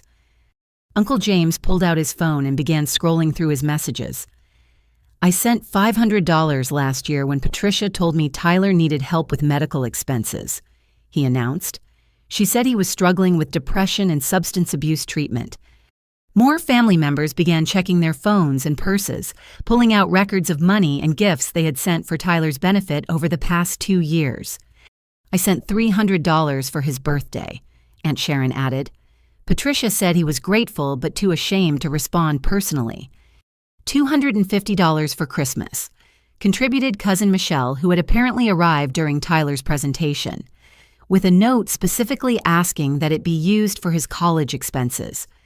The total amount of intercepted money was growing quickly, and I could see Harold and Patricia calculating the potential legal consequences as the evidence of their theft accumulated. But the financial fraud was only part of their crumbling reputation. Mr. Davis, one of Harold's most important business associates, stepped forward with a grim expression. Harold, you've been using Tyler's situation as an example of poor family values in our business discussions, he said coldly. You told me that modern parents were too permissive and that Tyler's failures prove the importance of maintaining high standards. You used my grandson as a cautionary tale, James added, his voice filled with disgust, while he was actually excelling academically and working harder than most adults. Mrs. Chen from the country club shook her head in bewilderment. Patricia, you organized a prayer group specifically to ask for divine intervention in Tyler's academic problems that didn't exist.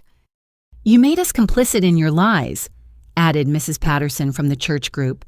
We've been praying for Tyler to overcome substance abuse and emotional instability while he was actually maintaining perfect grades and working multiple jobs.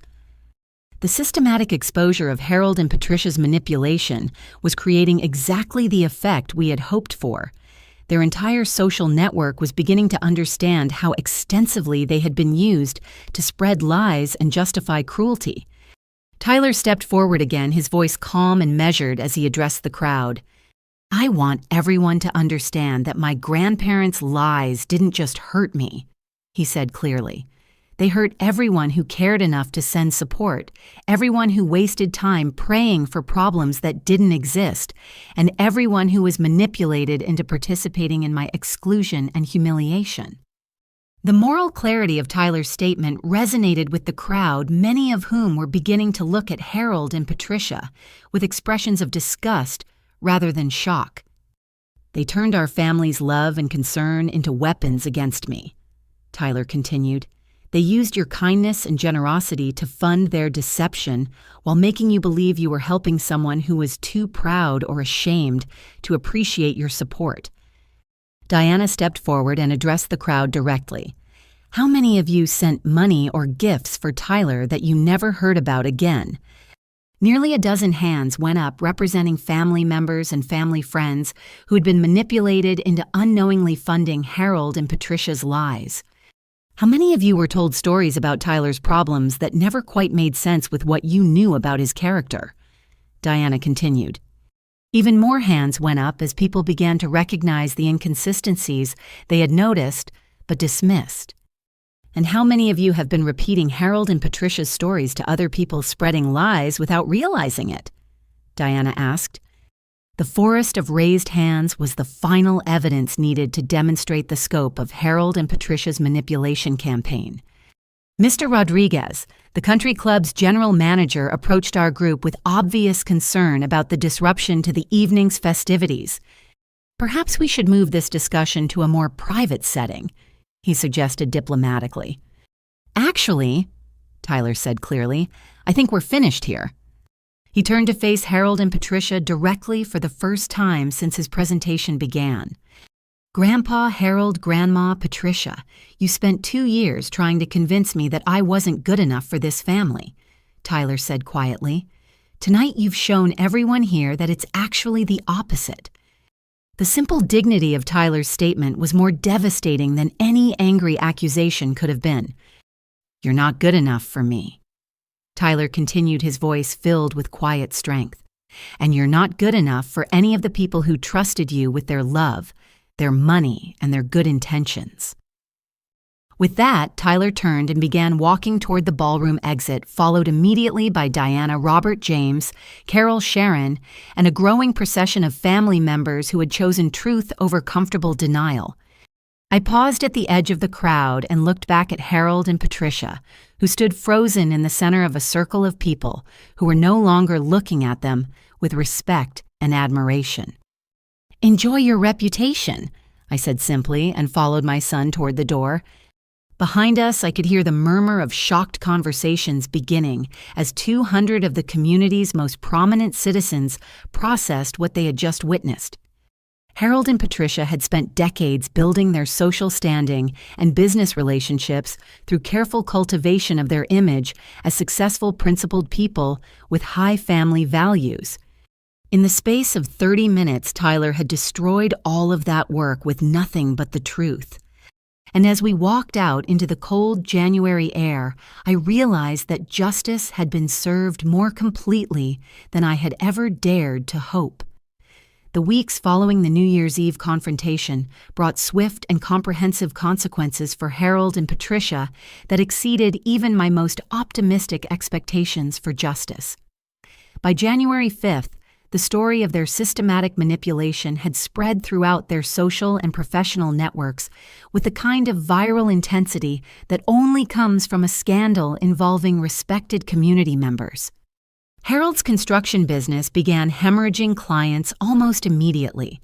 Mr. Davis, his most important business associate, called personally to inform him that their partnership was being terminated due to fundamental concerns about character and judgment. 3 other major clients followed suit within the week, citing loss of confidence in Harold's integrity and professionalism. The construction industry depends on trust and reputation. Mr. Davis explained when he called to give me an update on the business fallout. When someone demonstrates that level of dishonesty in their personal relationships, it raises serious questions about their professional ethics. The domino effect continued as Harold's remaining clients began requesting detailed audits of their projects and withholding payments pending review. Within 2 weeks, Brennan Construction LLC was facing a cash flow crisis that threatened immediate bankruptcy.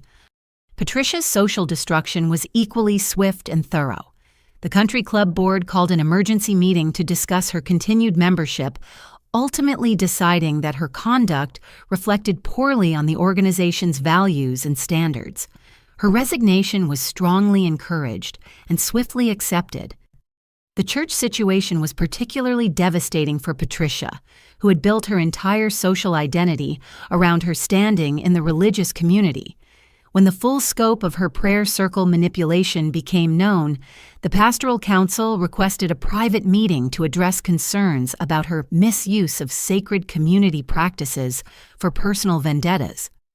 Mrs. Patterson, who had been leading the prayer group that Patricia manipulated, called me personally to express her outrage and apologize for unknowingly participating in Tyler's emotional abuse.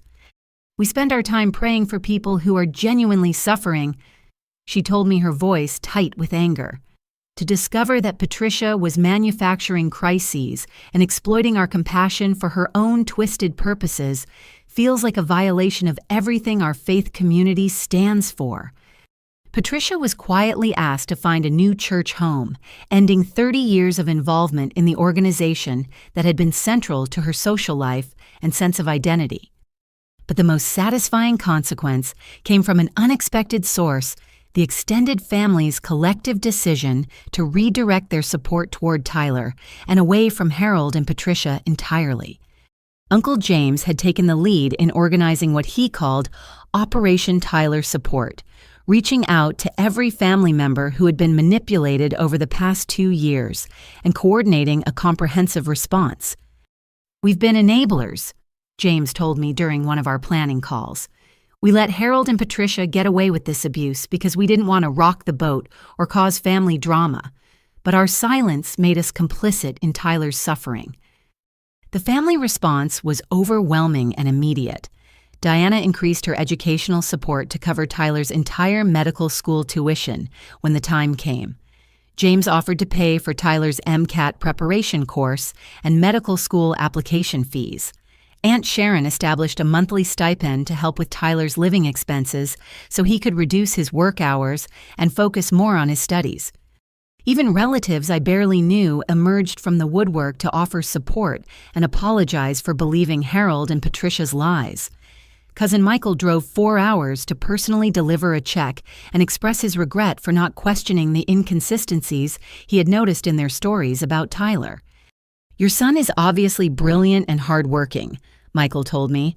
"I should have trusted my own judgment instead of accepting Harold's assessment of his capabilities." The financial support was helpful, but the emotional validation was transformative for Tyler. For the first time in years, he was surrounded by family members who celebrated his achievements and supported his dreams, rather than trying to convince him they were unrealistic. "It's like I can finally breathe," Tyler told me one evening as we reviewed acceptance letters from medical school prerequisite programs. "I spent so long doubting myself and trying to prove I was worthy of family love. Now I realize the problem was never with me." The academic opportunities that began opening up for Tyler were equally gratifying. Mrs. Rodriguez, his high school guidance counselor, had contacted several universities to explain the family interference that had led to Tyler's scholarship withdrawals. 2 schools immediately reinstated their original offers, and a third offered an even more generous package based on Tyler's community college performance. "Tyler's case has become an example we use in our counselor training," Mrs. Rodriguez told me. "We now have protocols for identifying and documenting family sabotage, so we can better protect students from this kind of manipulation."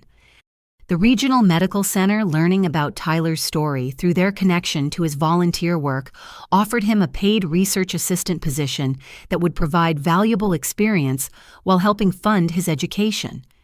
"We need more students like Tyler in medicine," the program director explained. "Someone who has overcome significant obstacles and maintained both academic excellence and personal integrity would be a valuable addition to any medical program." By February, Tyler was not just back on track with his original goals, but was actually in a stronger position than he had been before Harold and Patricia's interference. The public vindication of his character and abilities had opened doors that might never have been available otherwise.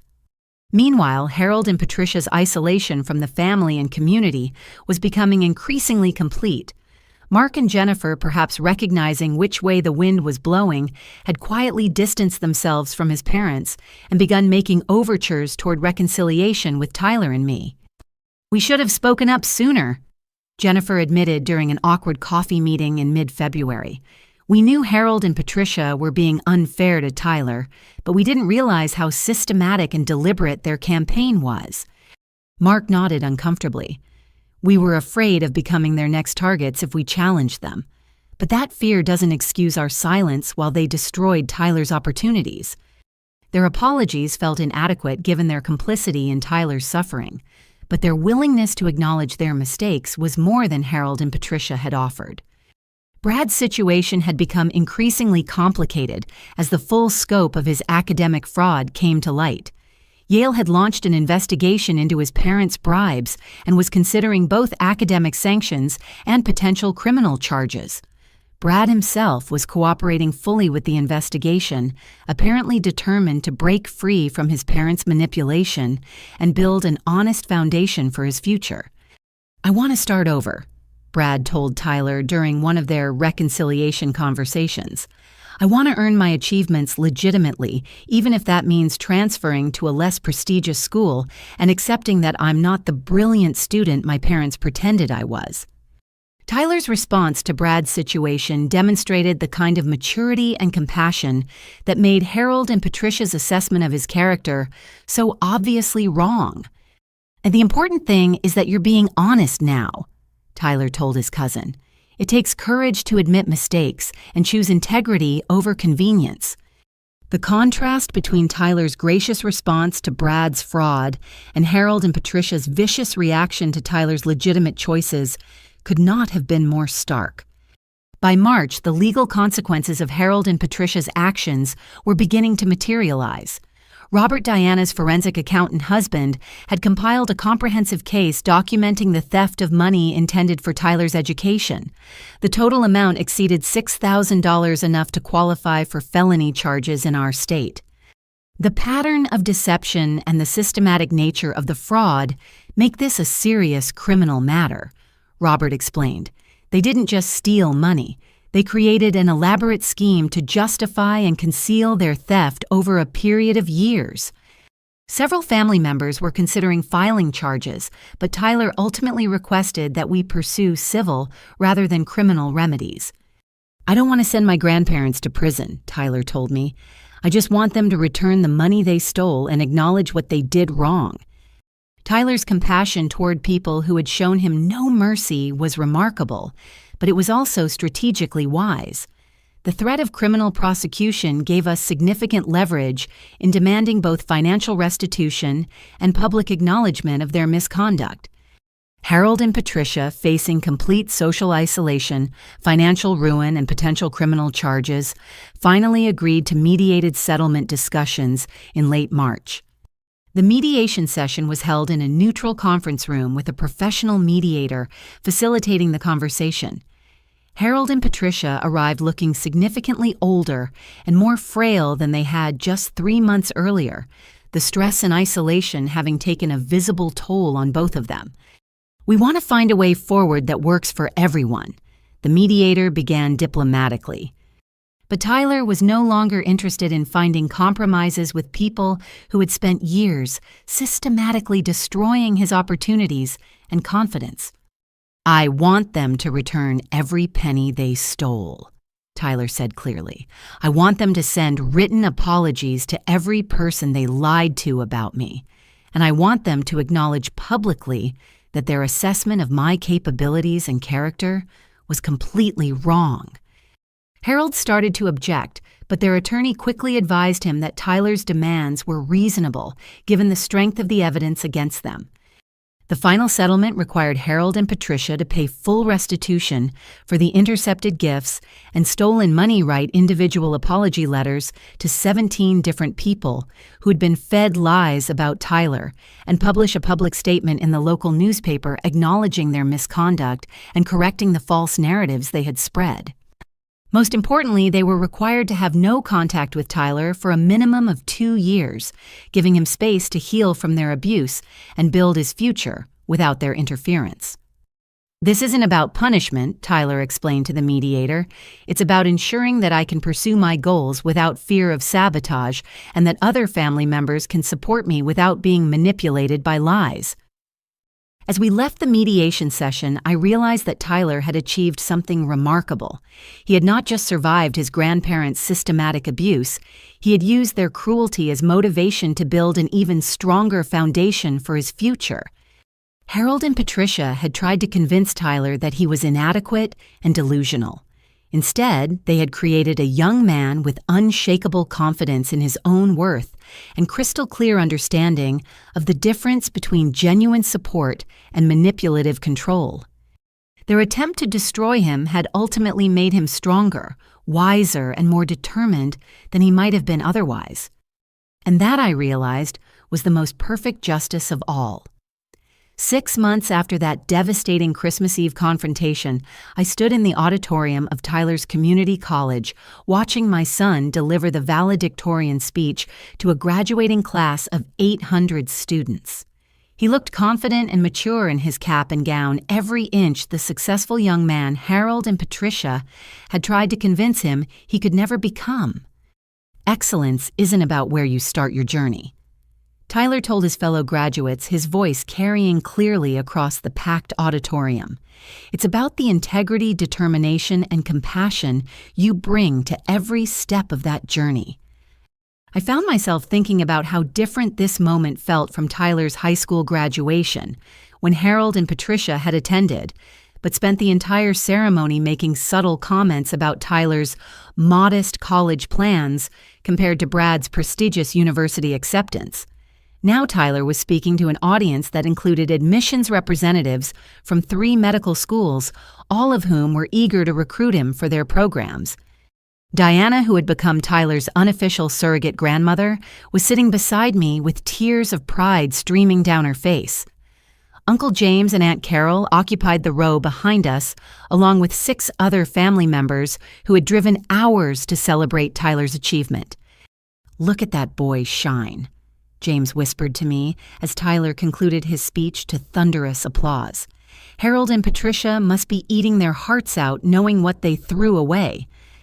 The contrast between this celebration and the toxic family dynamics we had escaped was remarkable. Tyler was surrounded by people who genuinely loved and supported him, people who celebrated his success without reservation or jealousy. After the ceremony, Tyler was immediately surrounded by well-wishers and congratulatory handshakes. The regional medical center director offered him a summer internship that would provide valuable clinical experience. 2 medical school admissions counselors handed him their business cards and invited him to schedule campus visits. Mrs. Rodriguez, who had become one of Tyler's strongest advocates, pulled me aside during the reception. "I've been a guidance counselor for 15 years, she told me, "and I've never seen a student overcome such systematic family sabotage with such grace and determination. Tyler is going to make an exceptional doctor."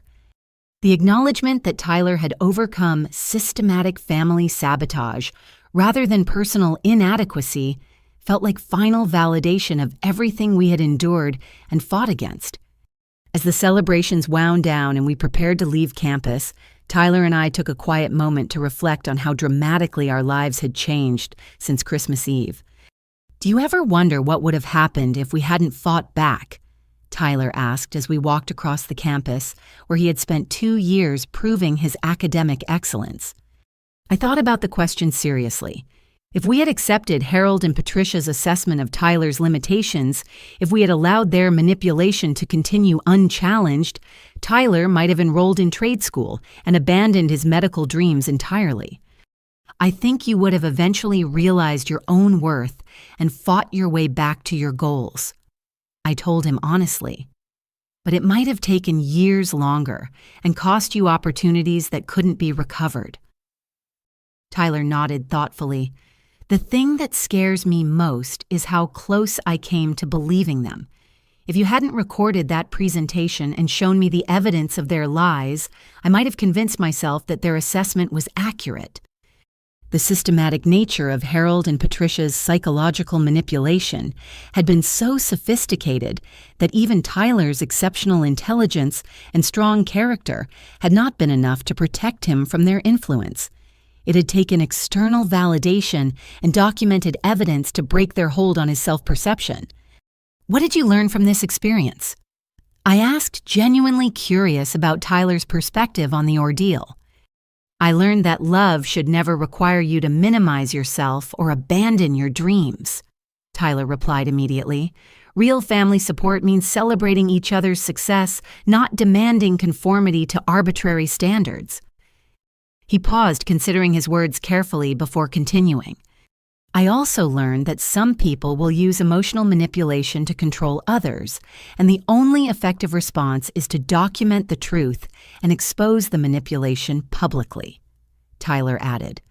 "Trying to reason with manipulative people or hoping they'll change on their own is just enabling their behavior." The maturity and insight in Tyler's analysis reminded me again why Harold and Patricia's assessment of his intellectual capabilities had been so absurdly wrong. But most importantly, Tyler concluded, "I learned that my worth as a person isn't determined by other people's opinions, even if those people are family members who claim to love me." As we drove home from Tyler's graduation, I reflected on how this experience had changed both of us in fundamental ways. For 37 years, I had been trapped in patterns of seeking approval from people who used that approval as a weapon to control and manipulate me. I had taught Tyler to absorb criticism and doubt himself rather than recognizing that the criticism itself was the problem. But fighting for Tyler had taught me that protection sometimes requires confrontation, that love sometimes demands choosing difficult truths over comfortable lies, and that enabling toxic behavior is not actually kindness. "What about you, Mom?" Tyler asked, apparently following a similar line of thought. "What did you learn from all this?" I considered the question as we passed the country club where we had publicly confronted Harold and Patricia 6 months earlier. I learned that I spent decades trying to earn love from people who were incapable of giving it unconditionally, I admitted. And I learned that protecting you required me to stop prioritizing their comfort over your well-being. The realization that my parents' love had always been conditional and manipulative was painful, but ultimately liberating. I no longer felt obligated to maintain relationships that required me to sacrifice my son's happiness and success. I also learned that you don't have to accept toxic treatment just because it comes from family members, I added. Blood relationships don't give people permission to abuse or manipulate you. Tyler nodded in understanding. "Do you think Harold and Patricia will ever acknowledge what they did wrong?" I thought about the court-mandated apology letters Harold and Patricia had been required to write, which had been technically compliant with the legal settlement, but had lacked any genuine acknowledgement of wrongdoing or remorse. "I think they'll always believe they were trying to help you by lowering your expectations," I said honestly. "Some people are so invested in their narrative of superiority that they can't admit when they're fundamentally wrong about someone." As we pulled into our driveway, I noticed an envelope in our mailbox with Tyler's name written in elegant handwriting I didn't recognize. Tyler opened the envelope and read the contents, his face breaking into a wide smile. "It's from the Dean of Students at Regional Medical School," Tyler announced with excitement. "They're offering me a full academic scholarship plus a research stipend. They want me to start in their accelerated program this fall." The irony was perfect. Tyler had been accepted to a more prestigious medical program with better financial support than he would have received if Harold and Patricia had never interfered with his original university plans. Their attempt to limit his opportunities had ultimately led to greater success than he might have achieved otherwise. "There's also a note from Brad," Tyler added, pulling out a second piece of paper. "He's transferring to State University and starting over as a freshman. He says he wants to earn his way into medical school, legitimately following my example." The contrast between Tyler's genuine achievement and Brad's manufactured success had apparently motivated real positive change in his cousin's life. As we settled into our living room to celebrate Tyler's acceptance to medical school, I felt a sense of peace and completion that I had never experienced before. Tyler was surrounded by people who genuinely supported his dreams and celebrated his success. He had opportunities that reflected his actual capabilities, rather than artificial limitations imposed by manipulative family members. Most importantly, he had unshakable confidence in his own worth and clear understanding of the difference between genuine love and conditional acceptance. "You know what the best part is," Tyler said as he reread his acceptance letter. "I'm going to be Dr. Tyler Martin, not because I proved anyone wrong, but because I stayed true to what I knew I was capable of achieving."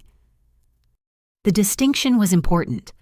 Tyler's success was not about defeating Harold and Patricia or proving their assessment wrong. It was about refusing to let their manipulation define his potential and pursuing his goals with integrity and determination. "I'm proud of you," I told my son, and I meant it completely. Tyler had faced systematic psychological manipulation, family sabotage, and deliberate attempts to destroy his confidence and opportunities. He had emerged stronger, wiser, and more determined than ever. But more than that, he had maintained his compassion, his integrity, and his capacity for forgiveness, even toward people who had shown him no mercy. "I'm proud of us both," Tyler replied, reaching over to squeeze my hand. "We protected each other, and we didn't let them destroy what we knew was true about ourselves." As I looked around our modest living room, thinking about the journey that had brought us to this moment, I realized that we had gained something far more valuable than Harold and Patricia's approval. We had gained the certainty that our love for each other was unconditional, that our support was genuine, and that our family bond was strong enough to withstand any external pressure or manipulation. Tyler would go on to medical school, graduate with honors, and become the kind of doctor who changed lives through skill, compassion, and dedication. He would build relationships based on mutual respect rather than power and control, and he would never allow anyone to convince him that his dreams were unrealistic or inappropriate. But even more importantly, Tyler had learned that his worth as a person was not dependent on anyone else's opinion, that genuine love required no sacrifices of dignity or integrity, and that protecting the people you care about sometimes meant confronting those who sought to harm them. Harold and Patricia had tried to teach Tyler that he was inadequate and delusional. Instead, they had taught him that he was strong, capable, and worthy of unconditional love and support. Their greatest failure had become our greatest victory.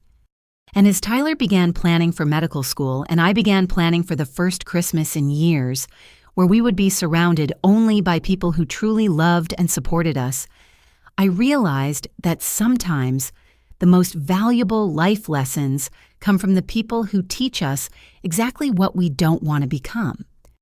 What would you do if family members were sabotaging your dreams while claiming to love you? Have you ever had to choose between family approval and protecting someone you care about? I'd love to hear your thoughts in the comments below. Thank you so much for listening to Tyler's story and our journey from manipulation to freedom. If this story resonated with you, please like this video, subscribe for more real-life stories about family dynamics and personal growth, and share this with anyone who might need to hear that their dreams are valid, regardless of what others might say. Remember, genuine love celebrates your success, supports your goals, and never requires you to make yourself smaller to make others feel bigger. You deserve relationships that build you up rather than tear you down. Wishing you all the courage to pursue your dreams and surround yourselves with people who truly want to see you succeed.